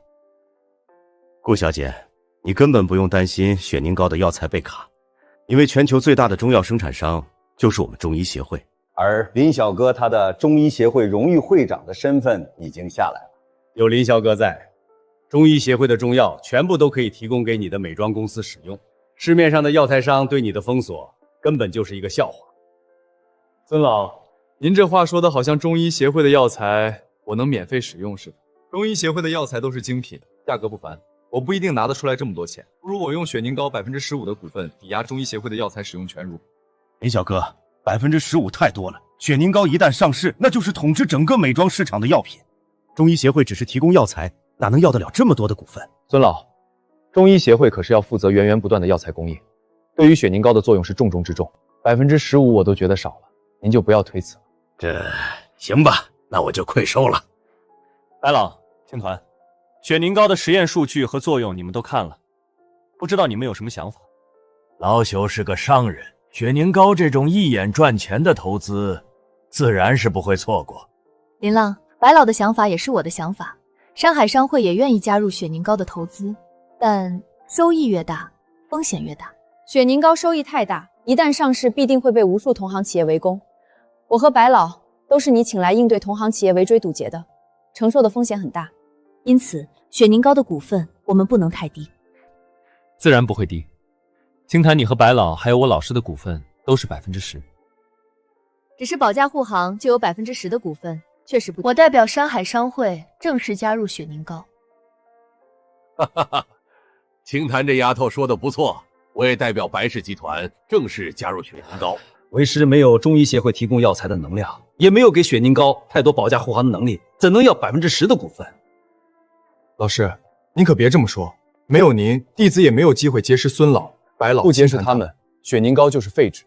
因为您，雪凝膏才不是废纸，这10%的股份您必须拿。老周，小浪说的对，你就别再推辞了。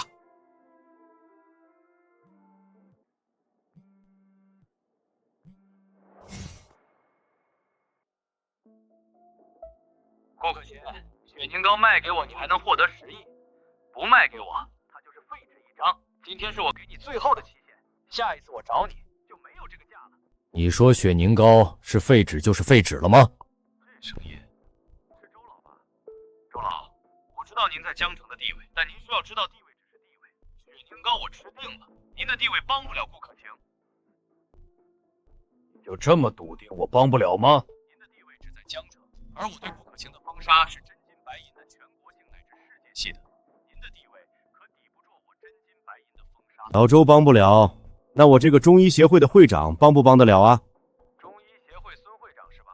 您确实能帮，但您也只能解决我对顾可晴的药材封锁，其他方面您也不够格。我白城，白氏集团创始人，够这个资格吗？还有我洛清潭，山海商会代理会长，够资格。白氏集团山海商会，好啊，好啊！我还真是小气顾可晴。不对，顾可晴没这个人脉，你们应该都是他的野男人，凌浪拿来。对凌浪尊重你，你的长河集团不过区几百亿市值，你信不信我一句话就能让你长河集团贬值10倍？陆小姐，你山海商会是厉害，但你想让我长河集团减值10倍，我还真不信。我已经和国外3大财团进行战略合作。你们山海商会再厉害，能厉害得过国外3大财团吗？长河集团是长河集团，3大财团是3大财团。我真想对付你长河集团。国外3大财团也是原始人，救不了近火。洛小姐，你吓唬我，你只是山海商会代理会长，还不是真正的会长。你想对付一个和国外3大财团联盟的长河集团，你做不了这个主的。青鸾这丫头做不了主，我这个老头子能不能做主啊？老头子的白氏集团拿捏你长河集团，也不比吃饭喝水难多少。白老爷子，您对于白氏集团是震霆天下，金口玉言，对付我自然是一句话的事情。但是大不了我长河集团破产而已，我本人又不会破产。可长河集团破产的代价是你们加入的雪凝膏永远无法进入国外市场。这个电话这么多人在听，林浪应该也在听吧？说句话。我在，你想说什么？林浪，你能找到这么多人给你保驾护航，我低估你了。商场没有真正的仇人。林浪，你能找到这么多人给你保驾护航，我低估你了。商场没有真正的仇人，我们合作共赢吧。打不过就加入，无法独占雪凝膏就加入雪凝膏，然后用雪凝膏操纵股市，获取大量资金退场，最后让林浪这个明面上的雪凝膏主人背锅。合作共赢，你在痴人说梦。你这种人不配和我合作。和我合作，林浪你会后悔的。多行不义必自毙，后悔的是你。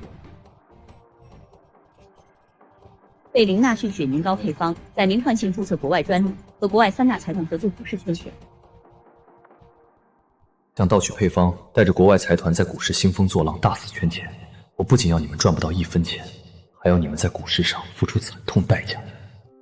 老师、白老、孙老、清谈，你们不会怪我太冲动，拒绝和叶长河的合作吧？小浪，你做得对。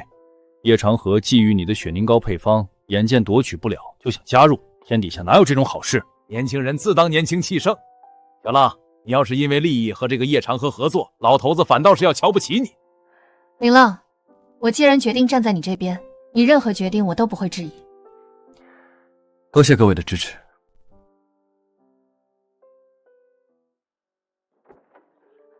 小浪，大事不好了！顾姐，出了什么大事了？这么慌张？小浪，雪凝膏的药方泄露了。小浪，都怪我太大意了，没有注意到我秘书已经被叶长河买通，才导致雪凝膏配方被他偷走。顾姐，没事的，雪凝膏并没有真的泄露，或者说泄露的是假的。还记得我2天前去过你的办公室吗？记得。我在你的电脑里植入了一个小程序，真正的配方核心数据早就被我转移。3年前我拒绝叶长河加入雪凝膏后，我就知道他不可能放弃雪凝膏，他肯定会用阴谋手段获取雪凝膏。获取雪凝膏最简单的方式就是买通顾姐你身边人盗取雪凝膏，世上没有千日防贼的道理。因此那天我去你办公室，将你放在保险箱里的雪凝膏。你秘书偷走的雪凝膏配方是我修改后的假配方。叶长河如果真的敢用假配方制作雪凝膏，他将会永无翻身之地。小浪，你真的是太厉害了，简直就是算无迷路。顾姐，我还有更厉害的。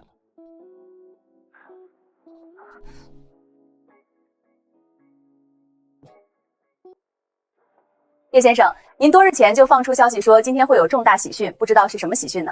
众所周知，我长河集团是广撒网多投资的多元素集团。一直以来都有人说长河集团投资这么散，真能有大回报吗？今天我就告诉这些人，投资多真的会有大回报。叶先生，看来您的喜讯是和长河集团投资获得的回报有关喽。哈哈哈，不错，长河集团投资的一个中药美妆公司，在不久前取得了重大成果，一款可以让人的皮肤无副作用美白如玉的纯中药美白产品芙蓉膏。叶先生，您说的是真的？我从不说假话，就算我说假话，金钱也说不了假话。芙蓉膏已经被国外大贸财团、德邦财团以及三水财团看中，他们分别投资30亿美金，加在一起近100亿美金。如果我作假，国外3大财团会给我投这么多钱吗？不知这款产品何时会上市呢？2周后，魔都商业国际中心举办的世界新品推广大会就会和大家见面。长河集团欢迎大家现场体验，现场感受芙蓉膏的神奇。到时候一定会有络绎不绝的人前往体验的。小浪，你不是说被偷走的是假的雪凝膏吗？假的雪凝膏，叶长河他怎么敢这么大张旗鼓让人线下体验？甚至国外3大财团还注资了近100亿美金。顾姐，欲使人灭亡，必先使人疯狂。叶长河偷走的雪凝膏配方是有一定效果的，毕竟只有这样，他才会将自己全部都投入选膏膏当中。等到他志得意满的时候，我会找人公开他偷走雪凝膏的致命缺点。那时候不仅他会陷入深渊，血本无归，投资他的3大财团也要丢半条命才能离开。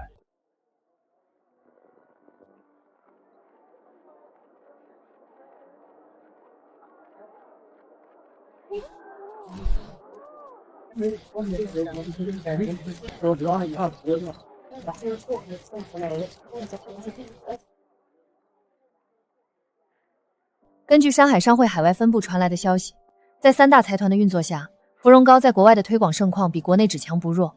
在这种推广下，长河集团的股价从今天早上开盘起就一路疯涨。推广大会开始后，更是一飞冲天，已经从原本的400亿市值直接翻倍。这根本不是涨，是炒。3大财团大量买入抬高股价，吸引散户跟风入场，等股价炒到高位，他们再悄悄抛售离场。以他们这3大财团的资金体量，配合芙蓉膏的热度，恐怕用不了1周就能把长河集团的市值炒到万亿以上。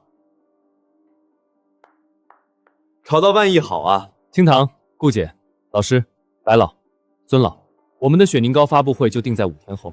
那一天，我会当着全世界的面公布芙蓉膏是窃取雪凝膏的假冒产品。同时，我也会在那一天公布芙蓉膏的致命缺陷，将统治美白市场。第一批接受芙蓉膏变白的那些素人，应该已经快要出现皮肤溃烂的情况。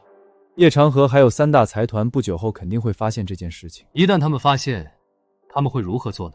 纸包不住火，他们必须在最短时间内把芙蓉膏的股价拉到最高。为了利益最大化，他们会投入无数资金抬高股价，万亿都打不住。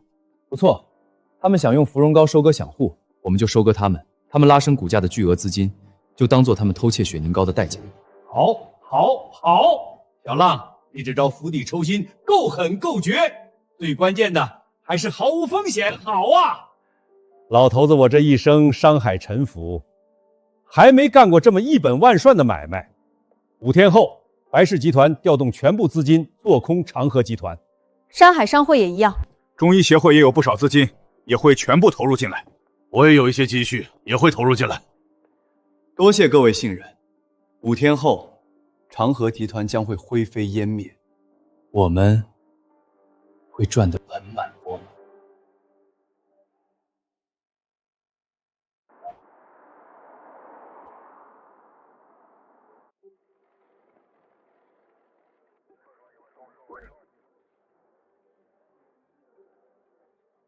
各位观众朋友，我现在所在的位置是帝都山海大厦。2天前，山海商会与白氏集团联名向全球300多家媒体发出邀请，声称今天的发布会将公布一项足以轰动世界的重磅新闻。从早上7点开始，这里已经聚集了国内外100多家知名媒体，能够让山海商会和白氏集团2大巨头同时发声，究竟会是什么样的消息？我们拭目以待。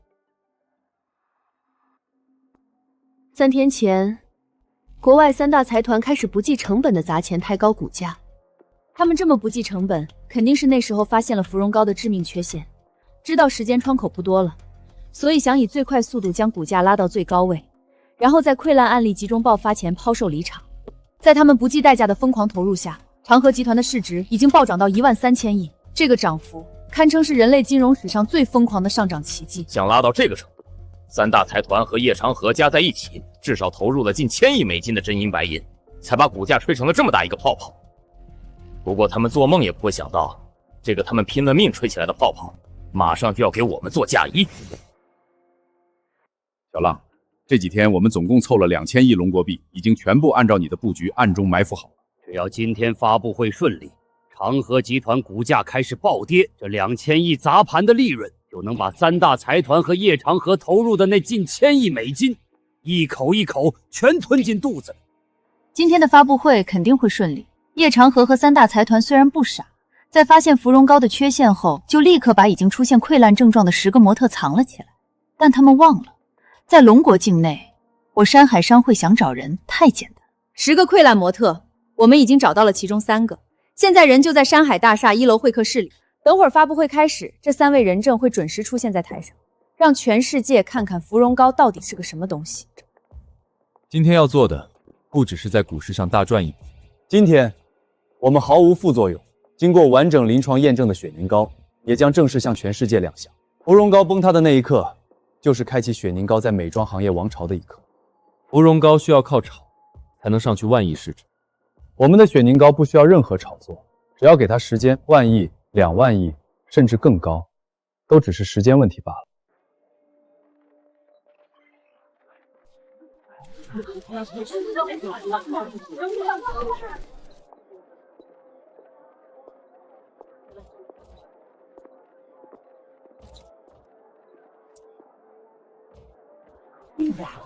请问这位先生，今天发布会的主角不应该是山海商会的骆小姐和白氏集团的白董事长吗？您是？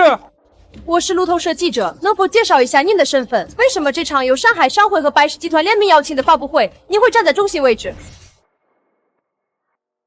各位记者朋友好，我叫林浪。我知道各位今天来最想知道的不是我是谁，而是山海商会和白氏集团联名承诺的轰动世界的新闻到底是什么？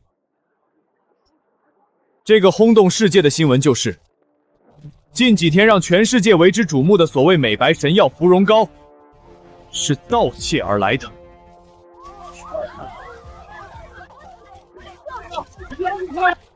你说什么？盗窃？林先生，你有证据吗？证据当然有，因为芙蓉膏盗窃的就是我手上名为雪凝膏的美白药方，并且芙蓉膏盗窃的只是半成品配方，半成品芙蓉膏有致命缺陷。短期使用确实美白效果惊人，但连续使用超过20天，皮肤就会开始溃烂。林先生，你要对您说的话负责。这是诋毁还是真相？你有证据吗？证据当然有。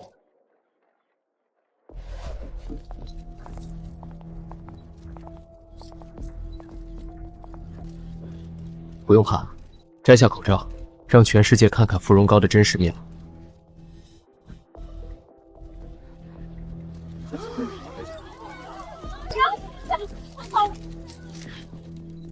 这3位女士就是长河集团芙蓉膏第一批体验者中的3人，大家可以对照长河集团宣传的素人模特对比。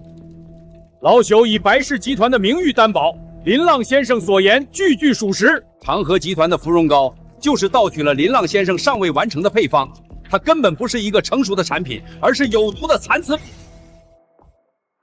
我是 CNN 记者，请问3位受害者是否有医院出具的诊断证明？这是帝都医院、魔都医院、江城医院3家权威机构联合出具的诊断报告。各位记者朋友，这条新闻够不够轰动世界？林先生，芙蓉膏是有毒的半成品，那您刚刚说的雪凝膏是真正的成品吗？功效是无副作用的芙蓉膏？不错，雪凝膏才是真正完整、无副作用的中药美白配方。今天这场发布会，不只是为了揭露真相，更是为了告诉所有使用芙蓉膏的受害者，你们如果想恢复已经中毒的皮肤，就尽快使用无副作用的雪凝膏。雪凝膏可以让所有芙蓉膏的受害者重新恢复健康，拥有白皙嫩滑的好皮肤。今日上午，山海商会与白氏集团联合发布会曝光重大消息，近日火爆全球的芙蓉膏实为盗窃产品。据悉，芙蓉膏配方是长河集团从林浪先生处窃取，且为半成品配方，存在严重安全隐患。发布会现场，3名芙蓉膏受害者当众摘下口罩，他们的面部出现严重溃烂症状。中医协会荣誉会长林浪先生表示，只有正品雪凝膏才能让受害者恢复健康。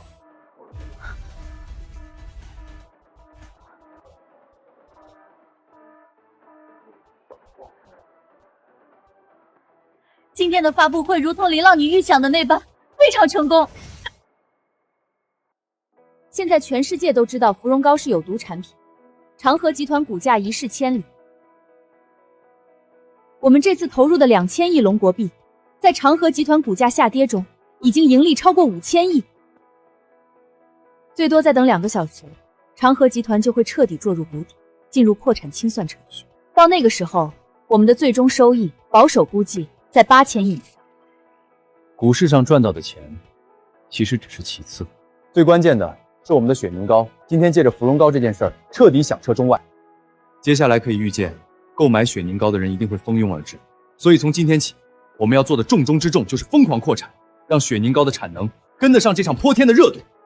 小浪，你说的不错，股市赚来的钱终究只是其次，雪凝膏的成功才是我们真正意义上的成功。以雪凝膏的功效，配合今天芙蓉膏为它免费打出的全球热度，市场已经彻底被点燃了。我3年，甚至3年都不到，雪凝膏就会统治整个美妆市场。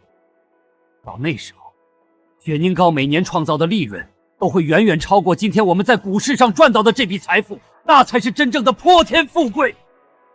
小浪，趁现在人都在，我有件事想当着大家的面说清楚。老师，您说。我现在手里有雪凝膏10%的股份，我决定将这10%的股份还一半。老师，这不行。小浪，你先听我说完。之前我收下这10%的股份，是因为我虽然知道你雪凝膏珍贵，但我没想到它的市场价值会恐怖到这种程度。清谈、白老、孙老哥他们都给你的雪凝膏实实在在做出了贡献，可我呢，就占了这么一个老师的名面，就拿一样的股份，这太坐享其成了。老师，您不要再说了。我这个人虽然不是大人物，但我一言九鼎。既然当初定下了10%，那就是10%，绝不会再改。谁都可以坐享其成，老师他都不可能是坐享其成。没有老师，哪来的雪凝膏？10%的股份我都觉得给少了，怎么能再让他退步？我良心能安吗？伯父，您就别推辞了。您想让小浪成为言而无信的人吗？老周，这一屋子人里，我最能理解你。看到后辈有这么大出息，又给你这么多东西，心里确实会不踏实。可你换个角度想，这是徒弟孝敬师傅，天经地义的事儿。小浪，既然如此，那为师就愧收了。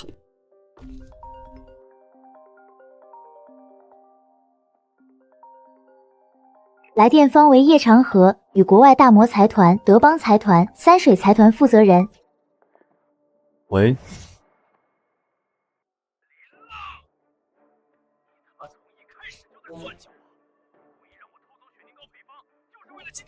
叶长河，不是我毁了你，是你自己毁了你自己。如果不是你贪心，窃取雪凝膏配方，又怎会有今天的后果？这一切全是你咎由自取。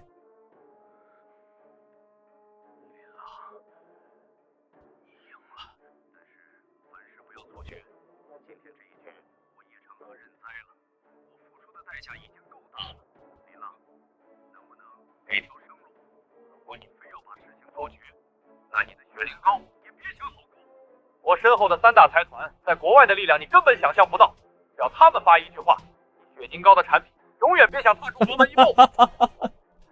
3大财团在国外，他们确实很厉害。但是叶长河，你也不想想，他们这次在芙蓉膏上一次性损失了那么多资金，少说也有几百亿美金吧。几百亿美金的窟窿，就算是对3大财团这种巨物来说，也够他们伤筋动骨。他们的对手会放过这个千载难逢的机会，不去对他们群起而攻之，让他们先保住自己，再来为难我。千万不要动怒，刚刚的威胁是他人自作主张，我们是受了欺骗，才在项目上投入了这么多资金，我们也是受害者。林先生，现在我们知道您才是项目真正的主人，我们3家愿意和林先生结盟，我们愿意重新投入大量资金，还会动用我们在全球的全部人脉资源，帮您的雪凝膏铺到全世界的每一个角落。只要林先生点头，雪凝膏3个月内就能覆盖全球市场。3大财团已彻底放弃叶长河，他们提出结盟是为了接近雪凝膏配方，得手后将利用国外专利和人脉关系，将雪凝膏的海外市场全部据为己有。向来恩怨分明，你们和叶长河为伍，那就是我的敌人。敌人不配和我结盟。你会后悔的。你以为你是谁？不和我们合作，雪凝膏绝对出不了龙国。你进财团拒绝我们，总有一天你会跪下来求我们的。我等着你们。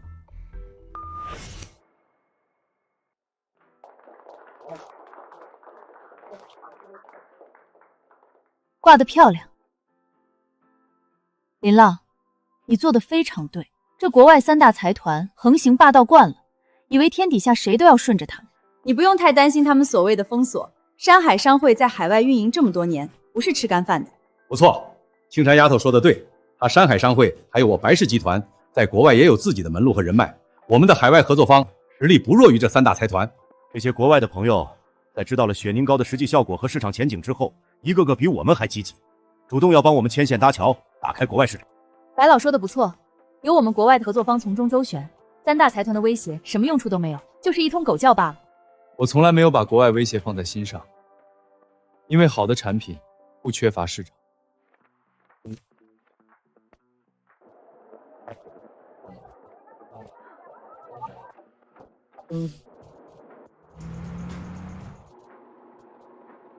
雪凝膏今日全球销量突破1亿盒，正式成为全球美妆市场第1大单品。龙国品牌雪凝膏以其无副作用的美白功效，在过去2年统治了全球美妆市场，市占率已超过70%。凭借雪凝膏的商业成功，其创始人林浪先生个人财富突破8000亿美金，超越全球所有富豪，连续登顶世界首富。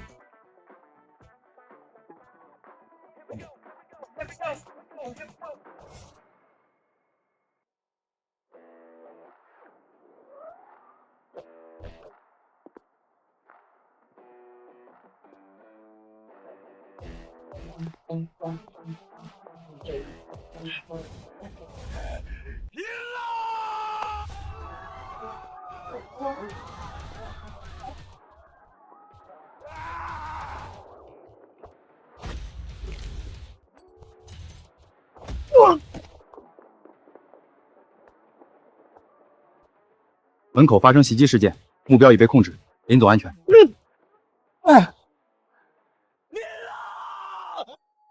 姓名叶长河，身份长河集团前董事长，2年前逃亡国外，在国外受骗被骗光全部家业，身无分文后偷渡潜回龙国，藏匿在江城。于今日在林氏集团大楼前试图袭击林浪报仇。是你抢走了原本属于我的人生，雪凝膏也好，世界首富也好，这一切本来应该都是我的。我本来身价100亿，我本来可以站在这个世界的顶端，是你把我的一切都毁了啊！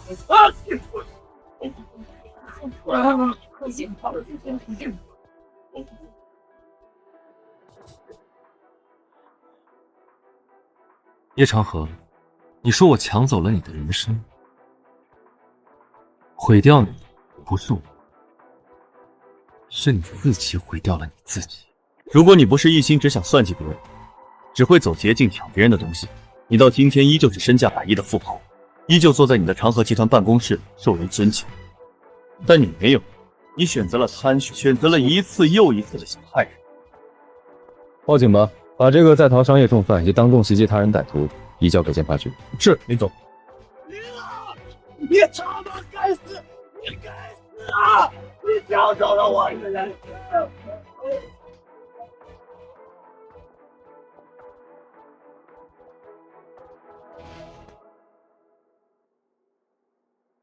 林先生，您短短3年就从普通人变成如今的世界首富，能和我们说说您是如何做到的吗？